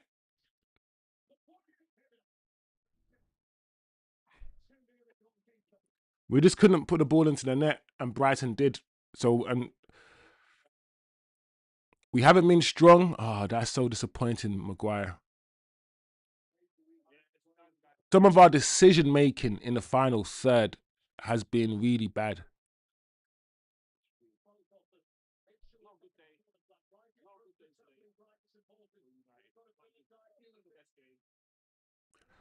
There you go. Manchester United beaten at home 2-1 against Brighton. To be honest, that is the scoreline that I predicted. I predicted a 2-1 loss to Brighton. Without some of the players that we've lost, without the Amans, without the Mbumos, with this new manager who wants us to play a new way, you can tell the defensive structure, the defensive cohesion. And to be honest, I don't think we were that good defensively under Amrim. The stat is the stat. Under Amarim, we conceded more goals than we scored, right? So us being bad defensively is nothing new. We were defensively bad for a whole year under Ruben Amrim, where we conceded more goals under Ruben Amrim than we scored. That is a fact, an objective reality. And that hasn't changed. With Fletcher taking over the last few days, last two games, our defensive structure just looks very fragile. It looks brittle. Um, we just need to be better in that sense. I feel like attacking wise today, like I said, we created enough opportunities to score goals. The game I saw today wasn't a 2-1 game based on possession, territorial advantage, and opportunities created. We should have once again won this game. So it's just a bit of optimism, really, for people because essentially we're out of the FA Cup now. We've been knocked out of this cup in the first round. We were knocked out of the Carling Cup in the first round against Grimsby. So, like I said, with Amorim against Grimsby at Old Trafford, we had a bad result. We got knocked out in the first round. And at Old Trafford against Brighton with Darren Fletcher, we've once again been knocked out in the first round. So we're not seeing any bounce. We're not seeing any bounce, any new managerial bounce from these group of players. What can the interim do? Because Fletcher is only taking over for a short period of time until or unless we can get in, as it seems like we're looking at Carrick, and it seems like we're looking at Ole Gunnar Solskjaer. So now the question is, Amrim wasn't a good fit. We all agreed, most of us agreed, not all of us. I think most of the fan base agreed that Amrim wasn't a good fit.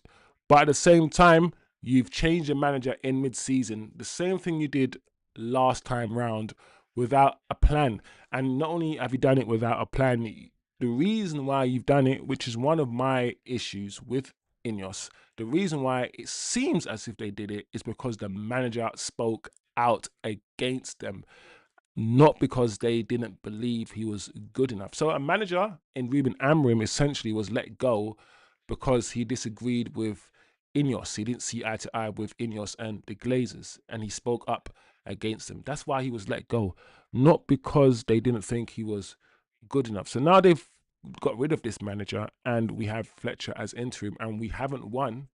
We've drawn and we've lost. The pressure's on Ineos. It makes Ineos look silly because the people who wanted Amrim out, I didn't say when I wanted him out. I didn't say I wanted him out now. I wanted him out at the beginning of the season, end of the season. And a lot of people who wanted Amram out, they wanted him out because they would assume that Ineos would have someone better lined up to replace him. The fact that they don't have anyone lined up to replace him and no one better to replace him, I think is a concern. Is a concern. So I want to be optimistic when it comes to the future of Manchester United. I don't ever want to be too negative. Right now, we're not in a good place. This is an FA Cup game and we're out of the FA Cup from the first round. This is not a league game. So, not a good result, out of the FA Cup, but it's not a league game. And I want to try to be optimistic with regards to the future. I'm going to give Ineos another chance. The next managerial or head coach signing appointment from Ineos has to be well researched, well vetted. They have to take their time and they have to get the right man in. If they fail again this time, if they do their due diligence and still appoint someone who we all agree is incompetent, then even more conversations need to take place about Ineos. So far in this channel, we don't really speak about Ineos as much. And one of the reasons why we don't is because there's not much we can do. We can't change Ineos. When it comes to the owners, you can't really change them. They stay until they're ready to leave. Whereas the manager and the players, we have agency. We can actually influence that outcome. We can actually influence whether a manager stays or goes, whether a player stays or goes. We can't really do much when it comes to the owners. They own the football club. So don't get it twisted. I think Ineos, we need to have conversations about Ineos. They've been getting a free ride on this channel, and I think we need to start turning our heads once again on the owners. I mean, the only problem is, Ivan and you guys in the chat, conversations about the owners can get very boring, like very quickly, because there's not much you can say apart from they're crap and they need to go, if that makes sense. So just because we don't talk about Ineos and the owners, it doesn't mean that I, Chosen Wisdom, don't understand the harm that they have caused this football club. I 100% do. It's just that there's not much we can do, and there's not much the fans can do. I mean, the fans always talk about protesting, talk about making a difference, but they rarely ever come through. The fans don't want to leave the stadium at half time and walk out. And plus, and even if you do that, what they'll do is probably revoke your season ticket and give your season ticket to someone else. That's the issue as well. If all the fans, let's say, walked out at half time, I guarantee you, you're going to get an email from Manchester United saying, you know, if you do this again, your season ticket will be revoked and given to someone else who doesn't. So they've got us by the balls, these guys. They've got us by the balls. I don't know, guys. There seems to be Amrim. People who love Amrim are enjoying. People who like Amrim are enjoying the fact that now that we don't have Amrim and the results haven't improved, I think it's going to be a see. Even without Amrim, these players are rubbish and we're still not doing well. And I feel like it will vindicate people who wanted to keep Amrim. But I don't think it proves anything. I don't think it shows anything because we don't have our manager. We don't have our new manager in. And the only thing you can do is compare Amarim to the next full-time manager that we have. You can't compare Amarim to what's happening with the interim manager right now, who's only had 1 week training session. I don't understand how that's a fair comparison. So I will leave Fletcher out of any Amrim comparisons. And I will maybe compare Amrim with the next full-time manager we get in. That's when you can start. And make sure that he's had the players in for a couple of weeks, had a few training sessions as well. Maybe then we can start comparing. But I understand the people who are Amrim in, who are angry at the football club, angry at Ineos, angry at the Glazers, and also quite frustrated with some of these players. I've never said that I don't understand you guys. I fully get it. What I don't understand is where some of you guys are trying to blame Kobe Mainoo, for instance, for our bad performances. I feel like that's a bit too far. You're doing a bit too much. So yeah, some of the players are not good enough. Some of the players are not taking their chances, and it's not just a manager, and it was never just Amram. The problem is nuance goes.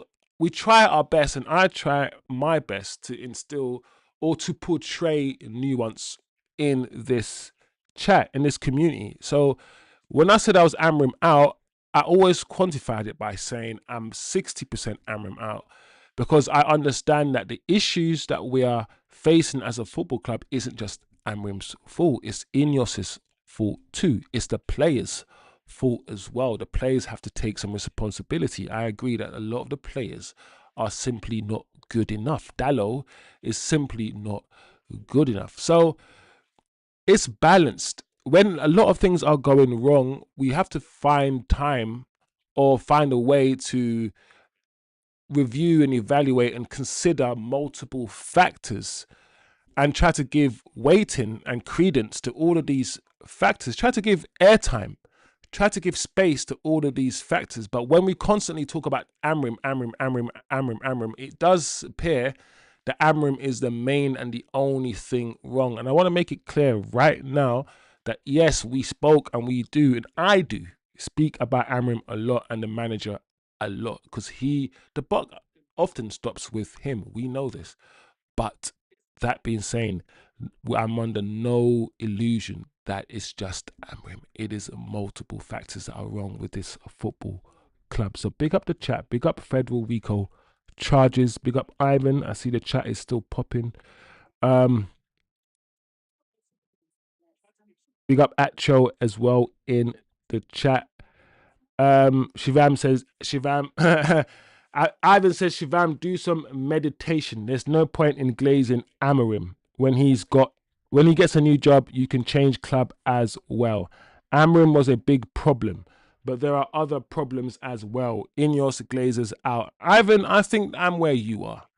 I'm able to acknowledge Amarim was a problem, but also acknowledge that the people who hired him and fired him are bigger problems too. Of course they are.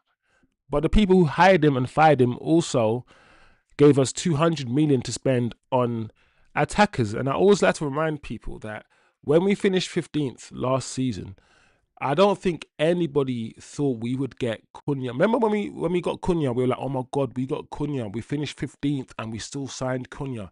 And then when we went in for Mbumo, the whole Man United fan base was like, wow, we're finishing 15th and we still signed Mbumo. I'd like to just bring you back to when we were signing these players and how I thought finishing 15th and not securing £100 million Champions League money and not securing certain finances, I thought we wouldn't be able to spend and we wouldn't be able to attract certain players. But to get Sesko, Mbumo and Cunha, who are supposed to be, at least Cunha and Mbumo, the best two attacking players in the league, to get those two players after finishing 15th and to still spend £200 million after being told we'd have no money. Ineos did some decent things. They did some decent things, and a lot of you guys in the chat wanted the bomb squad gone. You wanted your Rashford, your Sanchos, and your Antonys. You wanted those players gone desperately. I remember Shivam being so excited about the bomb squad leaving, and almost all the bomb squad except for one player left. So Ineos have done some decent things, but they've also done a lot of crap as well. They've also done a lot of crap as well, guys. Big up Atro in the chat. Big up Chosen. I'm sick and tired of being sick and tired, says Atro. We got to learn to do two things, guys. I feel like if you learn to disconnect from Manchester United a little bit more and learn to, like the old manager used to say, suffer. And admit that we're going to suffer. If you believe that we're not, it depends on where you are. There's some Man United fans who don't believe we're in a good place, who don't believe in the players anyway, and they don't believe the players are good enough. So if that's you, then what you're seeing right now is just a vindication of that. It just confirms that. But if you're somebody who does believe that we do have some players that are really decent, and someone who does believe that we can get more out of the players that we have, then what you're seeing is going to be a bit disappointing. So it always stems from your perspective of the team, your perspective of the players, and managing your expectations. What are people expecting from Fletcher? What did people expect from these bunch of players and Darren Fletcher? What were your expectations, and are your expectations met? And why? Why did you expect what you expected? All of these little questions, they will matter because they help frame your mindset towards the football club. Um, Mount Acho says Mount, Bruno, Shaw, Maguire, and Dallo. I swear, if these players are not moved on next season, we are not doing anything. Bruno, there are some players that give you something, but they take away something as well. And therefore, they're often net negatives or net positives. I feel like we need to buy more players that give us something and don't take away anything. Bruno gives us a lot, but Bruno takes away from us. We have less structural discipline, less defensive discipline with Bruno. We give the ball away a bit more with Bruno. So he takes away from us, but he gives us a lot. Bruno is very creative. He takes risks, as he likes to say. He's a good passer of the ball. So we need footballers in this, especially in this modern age, that are net positives, that give you something and don't take away. That gives you everything that Bruno gives you in a positive way, but all the negatives are not there. They're not there. That's where we need to go, I think, in the future. And there are a lot of players that give and take. They get, like Casemiro is one of them. As much as I defend Casemiro will give us a bit of structure, and he's a decent passer of the ball. But off the ball, he's not very quick it is not very quick. And you can get past him quite easily. So Casemiro is one of those players that gives and takes. We need less of those players. We need more givers and less takes. Because with a player like Cas, with Bruno, you always need to find a pairing, or you need to find someone beside them that can complement them, that takes care of their negatives. I.e., if Bruno can't run around, you need to pair him with someone who can run around. But if you've got a player that does everything, which is where football is going, a player that does it all, a jack of all trades footballer, then you don't necessarily need to pair him with someone who does the opposite. If you get a Baleba and an Anderson, for instance, in your midfield, and they both can attack and they both can defend, then there's no either or either, if that makes sense. So Roy Keane is somebody who can defend quite well, but Roy Keane was also a good passer of the ball. People don't like to talk about it. Roy Keane was decent on the ball. So yes, we missed Paul Scholes when he didn't play, but it's not like Roy Keane couldn't pass the ball. Whereas for us, if Bruno doesn't play, we can't just play with Casemiro. He won't provide what we lose without Bruno. So it is what it is, guys. Big up Acho in the chat. A whole £100 million for Bruno to be serving up those shite, and people were telling me that he's a difference maker. Bro, I would have snapped off anybody's hand who offered me £100 million. Imagine we could have sold Bruno for 100 M's. That would have been cash. You know, these Arabs are not going to do no £10 million a year business the way that we do stuff. Yeah, the way that Brandon Bumo and Cunha are all going to be paid off over 4 years. These guys would have given us £100 million cash, and we would have bought Baleba. Baleba would be paying for us right now. Ivan says it's much harder to get rid of owners as well. There's no one above them to sack them. There you go. But we got to keep fighting. We got to keep mentioning it. Ineos, Glazers, and Dallo are on my hit list. Ivan's got a whole organization, 2 organizations, yeah, and then Dallo. Oh, Ivizzle, bro. Man like Ivan.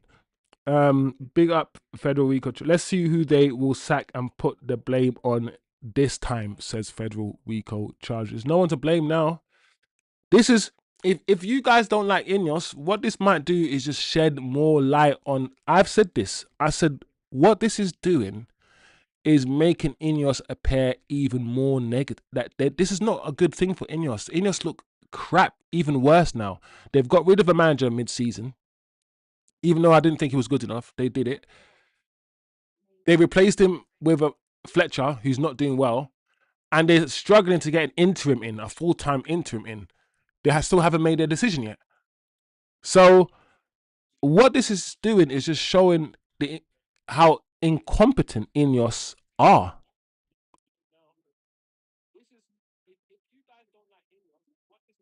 So this is a banter club. Fuck all of them players, managers, owners. F them all. Yeah, some anger. I get it, man. Like I'm annoyed, guys. Don't get twisted. Acho, and I swear I saw transfer links for Mazraoui. If I do not see the same links for Dallo, I will start watching NBA. This guy has been dross season in, season out, and he has never improved. Think about Dallo, yeah. I agree with you guys on Dallo. I will say this about Dallo. You know me, I try to find little bits, little gems of positivity and try to make the conversation more nuanced. His first year was crap, yeah, because he was rubbish at defending. And then we bought Aaron Wan-Bissaka. We went from he was supposed to be an attacking fullback. He came, he couldn't defend. He could cross a little bit with his right foot, but he couldn't defend. Then we went and got Aaron Wan-Bissaka the year later, right? We then sent him out on loan to AC Milan, I think. That year, when he played for AC Milan and he came back, I think, afterwards, he was decent. And don't forget, guys, Dallo won our player of the year. 2 years ago, or 3 years ago, Dallo won player of the year. He was voted the player of the year by United, or the United players, or something along them lines. He won that trophy. So there was a season where Dallo was good and he provided some decent stuff on the right hand side. But since that season, he hasn't been good since.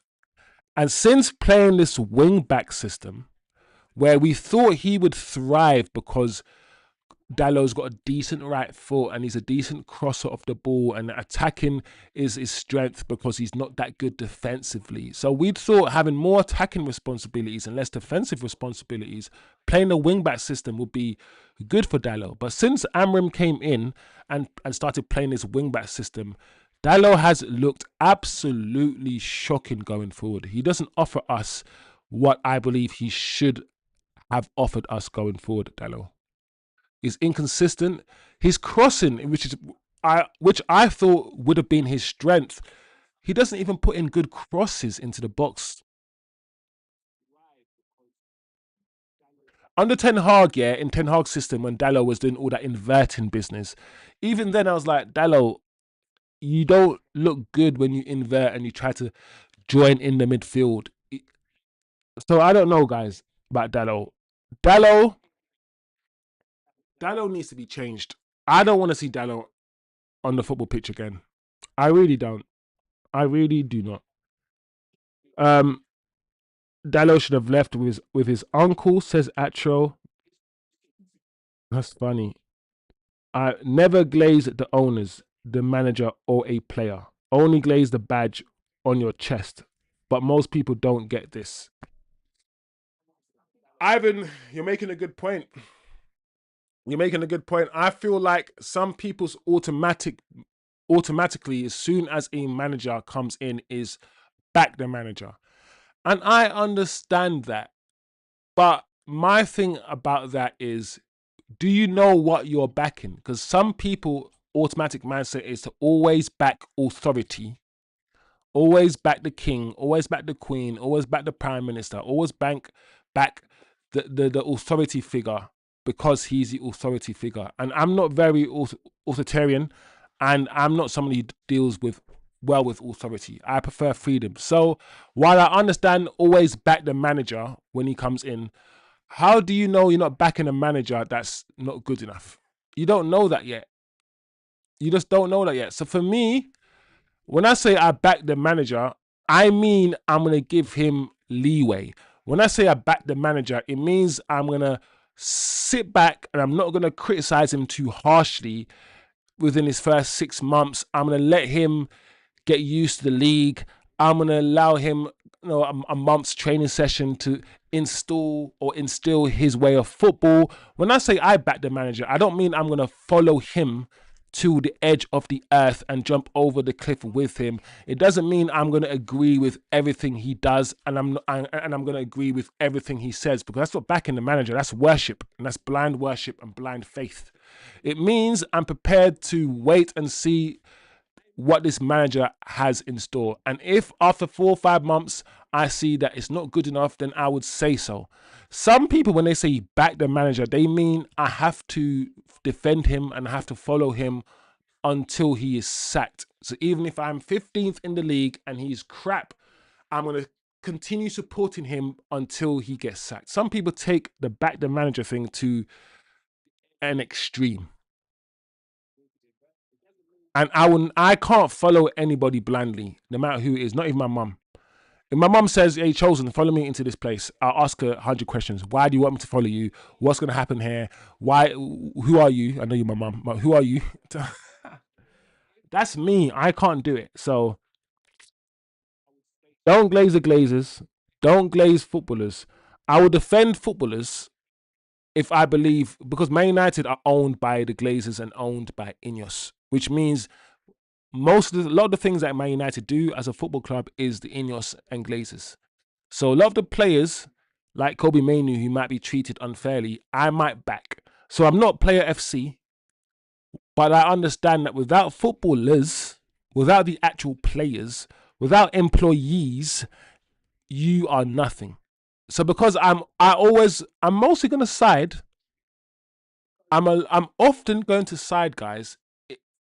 When it's between the player and the club, you will find me side with the player. Not always, but I will side with the player because I see the player as an employee and I see the club as a big, greedy, conglomerate corporate institution. And my mindset will be to protect the smaller person against the bigger organization that could destroy that person at any time. So my mindset is really, I'll be on the side of the employee more than the side of the employer, right? I'll be on the side of the poor rather than the side of the rich. That's my brain. So it kind of contradicts that sort of mentality that I have, contradicts the typical footballing fan who will back the club 100% over any player. I would do that most of the time, but there are some times where I like when the player sticks up for themselves. I like when the player stands up for themselves. Acho says Bruno takes away more than he gives us. I hear that. I've always, Acho, I'm not gonna lie to you. If you were on this channel a year ago, you would hear constant Bruno bashing from me. I constantly disagreed with starting Bruno, playing Bruno as a 10. I was never Bruno Fernandez's biggest fan because of what you've just said. I always believed he took away more than he gave.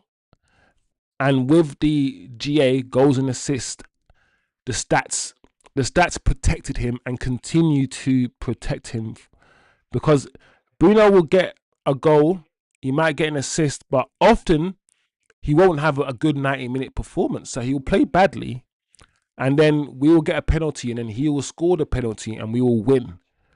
And then people say we won because Bruno scored a penalty. So actually, I hear you, bro. Bruno has been, to many Man United fans, a big problem over the last 3 or 4 years. And many United fans can't wait to see what life is like without Bruno. I think my issue is the fact that football's changed so much that 2, 3 years ago, getting rid of Bruno and replacing him, I think cool, fine. But now midfielders, like the most basic midfielder, costs £100 million now. The most basic, and I feel like replacing Bruno for someone who's just as good is going to cost us a lot of money in this day and age now. So that's the only thing. But big up the chat though. I'm trying to go through the chat as quick as I can. I did say I was going to end the stream straight away, but clearly that was a lie. I'm still here having a chat with you guys.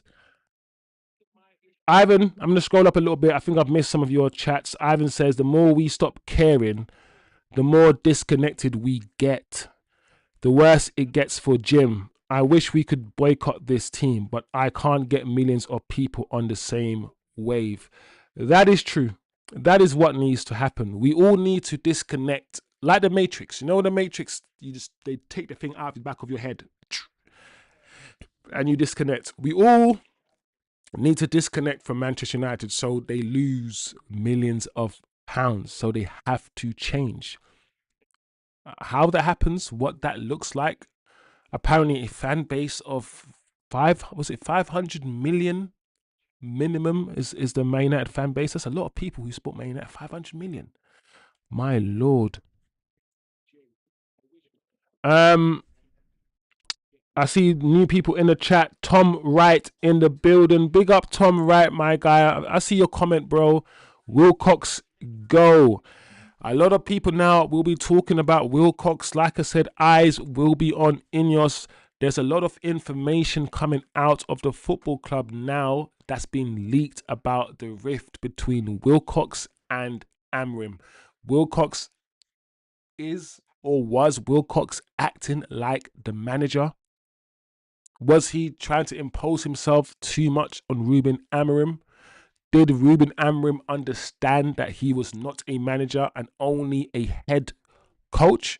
Do you guys actually? And does Ruben Amorim understand the structure of modern football clubs? Because the director of football or the technical director is and has taken some responsibilities of the manager. He, with the board and everyone else, have to decide on the style of play of the football club. That is why I was so surprised when we brought in a manager that played 5 at the back, because that is a philosophy that has to be agreed throughout the football club. So I don't know. Wilcox and Amrim are not friends. I don't think they see eye to eye. Wilcox is a 4 at the back manager. So a lot of people who are Amrim in are turning their eyes on Ineos, and rightfully so. Rightfully so. I fully agree with that. So big up all the new people. Make sure you smash a like, subscribe.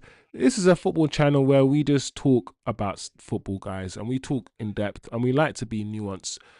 Yes, we're going to be agitated. We're going to be a bit biased, but we try not to be biased. I encourage people to say what they see and not just how they feel. I encourage people to be as objective as they can, while at the same time expressing your emotions. We can separate the two, right? I always say this as well. Unconscious bias or bias in general is the enemy of objectivity. It is the enemy. The more emotional that we are about something, the more emotional we are about football, the less objective and less clear we will be in our assessment of the game. Big up Atro. There's a lot of chat, guys, so I'm gonna go down to the bottom of the chat a little bit as well. Let me see what Atro is saying. Honestly, I have been there with Bruno for a long time. I don't mind too much initially as we had a good base and could accommodate him, but now it's unbearable. I think you're making a good point, Atro. Atro, you're making a good point. I understand your perspective. At the end of the day, what Atro saying in the chat is, when we had a good foundation, when we had, for instance, the Pogbas and maybe the Casemiros, the Matiches of this world, and had Bruno as a 10. The Bruno that ran around, had no defensive responsibilities, did whatever he wanted to do. That kind of Bruno in that team, cool, fine. But now in modern football, I don't know, and I'll keep saying this, I don't know how many passengers we can have in modern football where all 11 players run like 100-meter runners. They're all quick. They all got stamina. Everyone's running 100 kilometers every game. They're not really, but you know what I mean.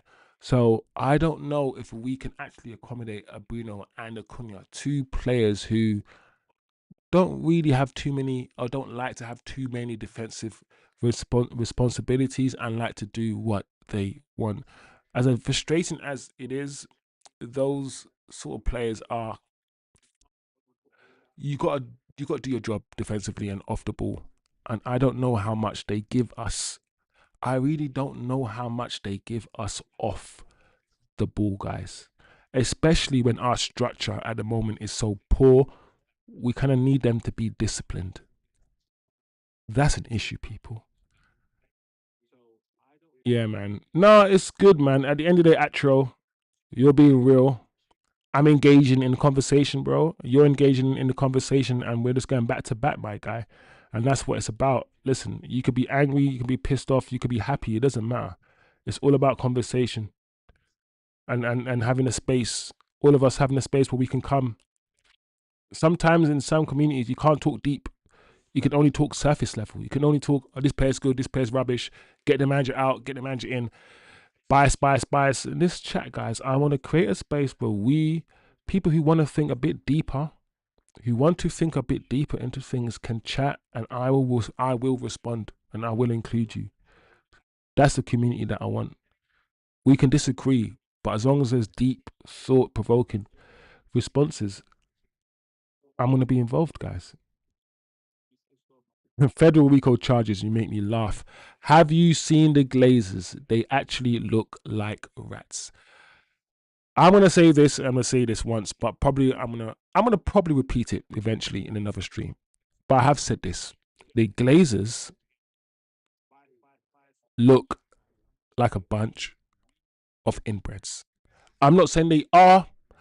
I'm not claiming anything. I'm just saying they look like a bunch of inbreds.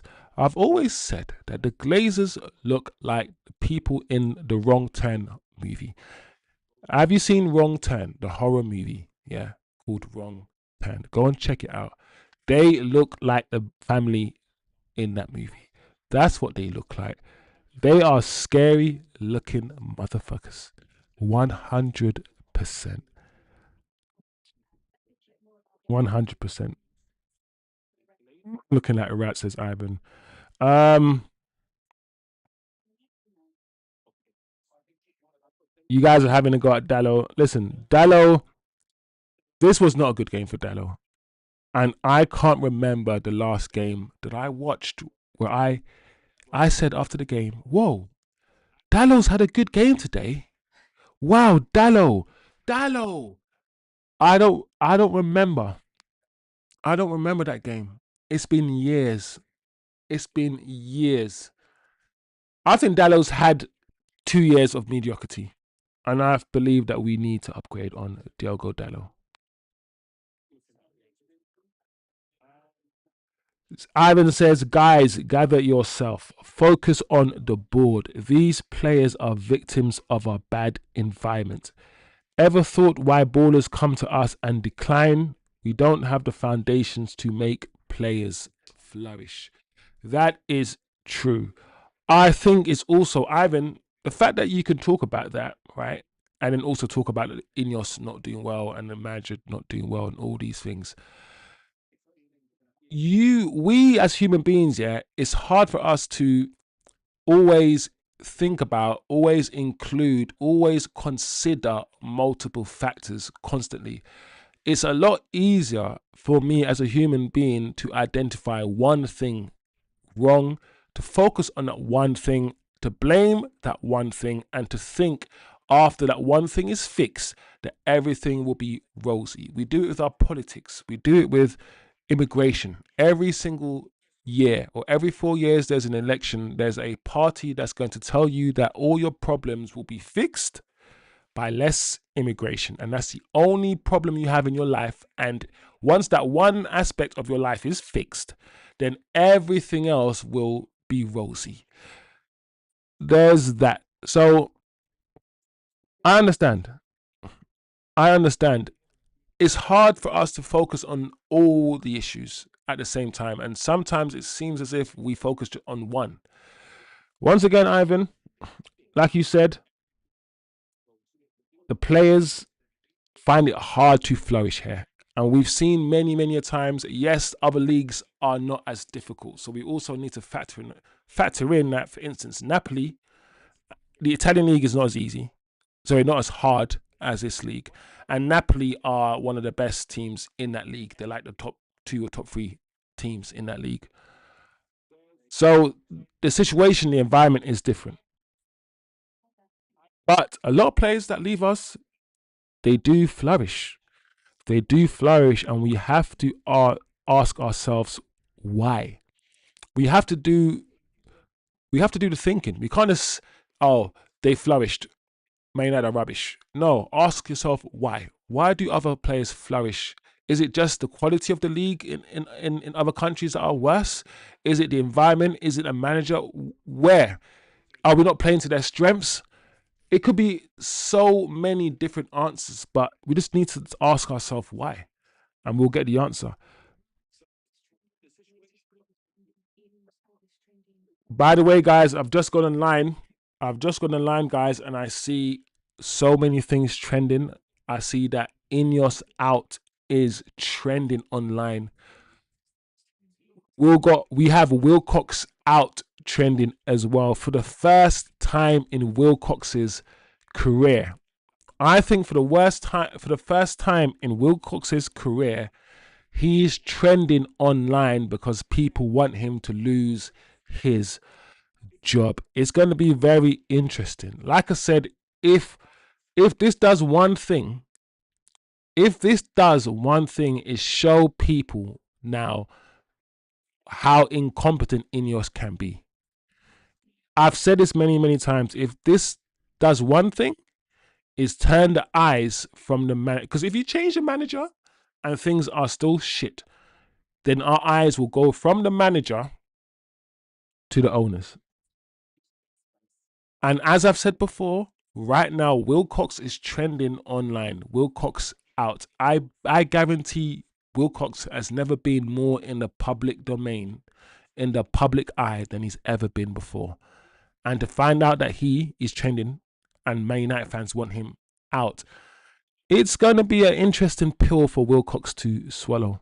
Ineos are trending. Ineos out is trending as well. So we will see. We will see.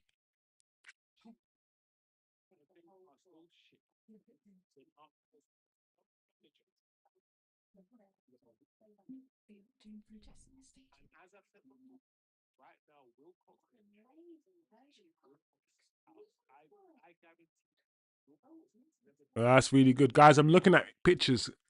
I just looked at pictures of the protest as well, guys. Banners saying things like "Jim can't fix this."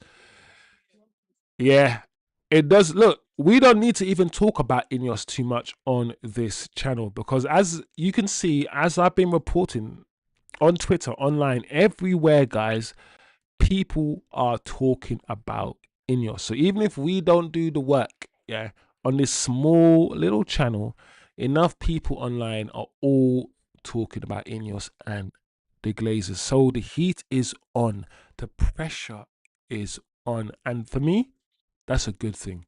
Nobody should be free to fuck up at their job. If you're gonna sack Amram for his fuck up, then who hired him? Who hired him in the first place, and who decided to go with a whole wing back change of system? Who decided to do this for a whole year only to then go F it? So the heat isn't, listen, if you can't handle the heat, stay out the kitchen. These guys want to come and buy Man United and buy a 27% stake in Manchester United and promise this and promise that and do all this propaganda. And now they're messing up. They're fucking up. They want to hire and fire managers. The heat is on. The heat is on, guys. And do you know what? In a way, I'm loving this. In a way, I'm loving this.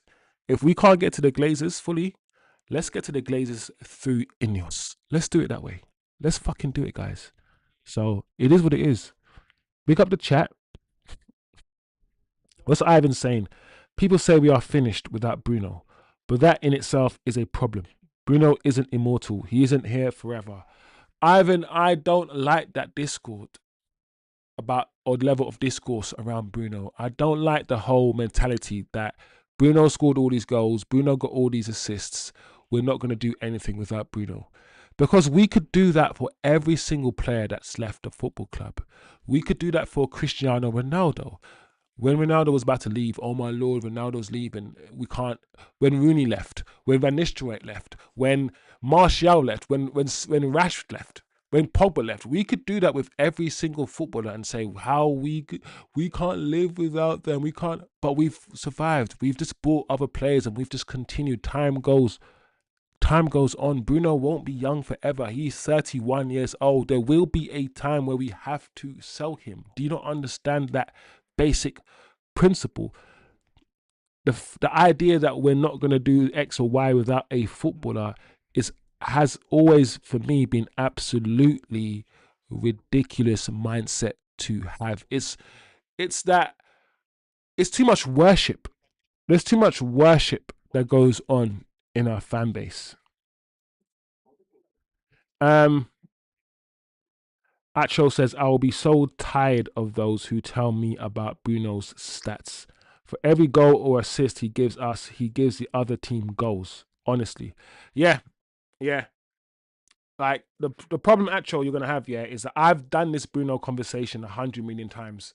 I've spoken about how he gave the goal away against Tottenham, and he's the reason why we lost against Tottenham in the Europa League final. It was his mistake. I've spoken so many times about Bruno being a net negative and how he has to get stats, he has to get GA, because if he doesn't get a GA, he will ultimately be a net negative. And other than his GA, when he plays for us, he rarely gives really good 90-minute performances. I've spoken about Bruno so many times. I think Bruno is one of those players that over time I've just stopped having the energy to speak up against what I see and just accepted that this is Bruno. This is who he is. If that donkey Dallo just put away one of those chances at the start, that's the thing. That's the thing, guys. Goals changes game, and in both games that Fletcher has been, I think, managing, both games, I'm pretty sure we conceded first in both games. And goals change games. If we had just taken one of those Dallo chances, what kind of game would we have had instead? We will never know. Who Dallo? Is that Shea Lacey is trending as well. People are backing the lad, saying Shea Lacey crying after the game.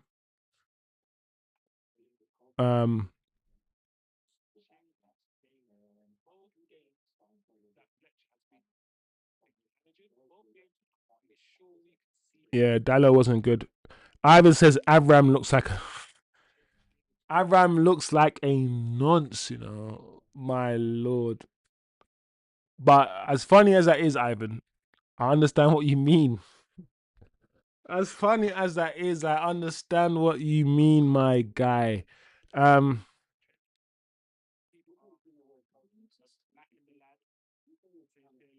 Yeah. Yeah, the memes are starting with Cunha as well. The Cunha memes are starting. I'm not gonna lie. I like Cunha and I've defended Cunha. But we're gonna have to start asking and demanding more from Cunha as well. The Cunha memes are starting. We're starting to see Cunha now with Timberland boots and massive boots online. Ah. Federico Charger says, good night, guys. Acho says, facts. I've seen so much better players leave this club, and we have continued, plus got silverware. I can live without Bruno. Yeah, the club will always move on. Players will come and go. Players will come and go, and we'll move on. Shivam in the building says, "I have nothing against Mainu, but he just can't start with these players around. Our young players were good because we had Keane, Giggs, Scholes, Cantona, Rio, Vidic, but and more countless of them." Um, Shivam says, "What has Cunha done this season? He looks mediocre, unmotivated, and greedy."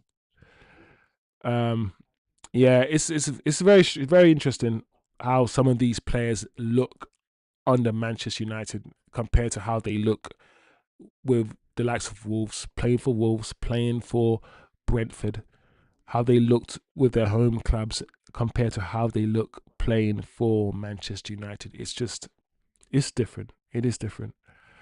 Um, Big up the chat though. Big up the chat.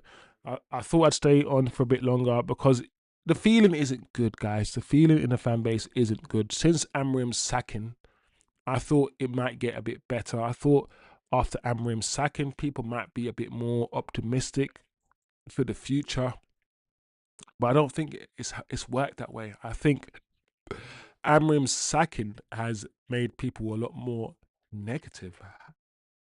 It's been a negative. It's not had the bounce that I think they believed it would have.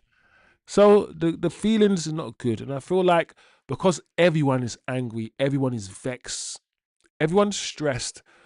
We need to just come together a bit more, guys, and just understand that hopefully, fingers crossed, this will pass. This will be a phase. Maybe another year, maybe another few months, maybe until the next manager comes in. Who knows? But we got each other.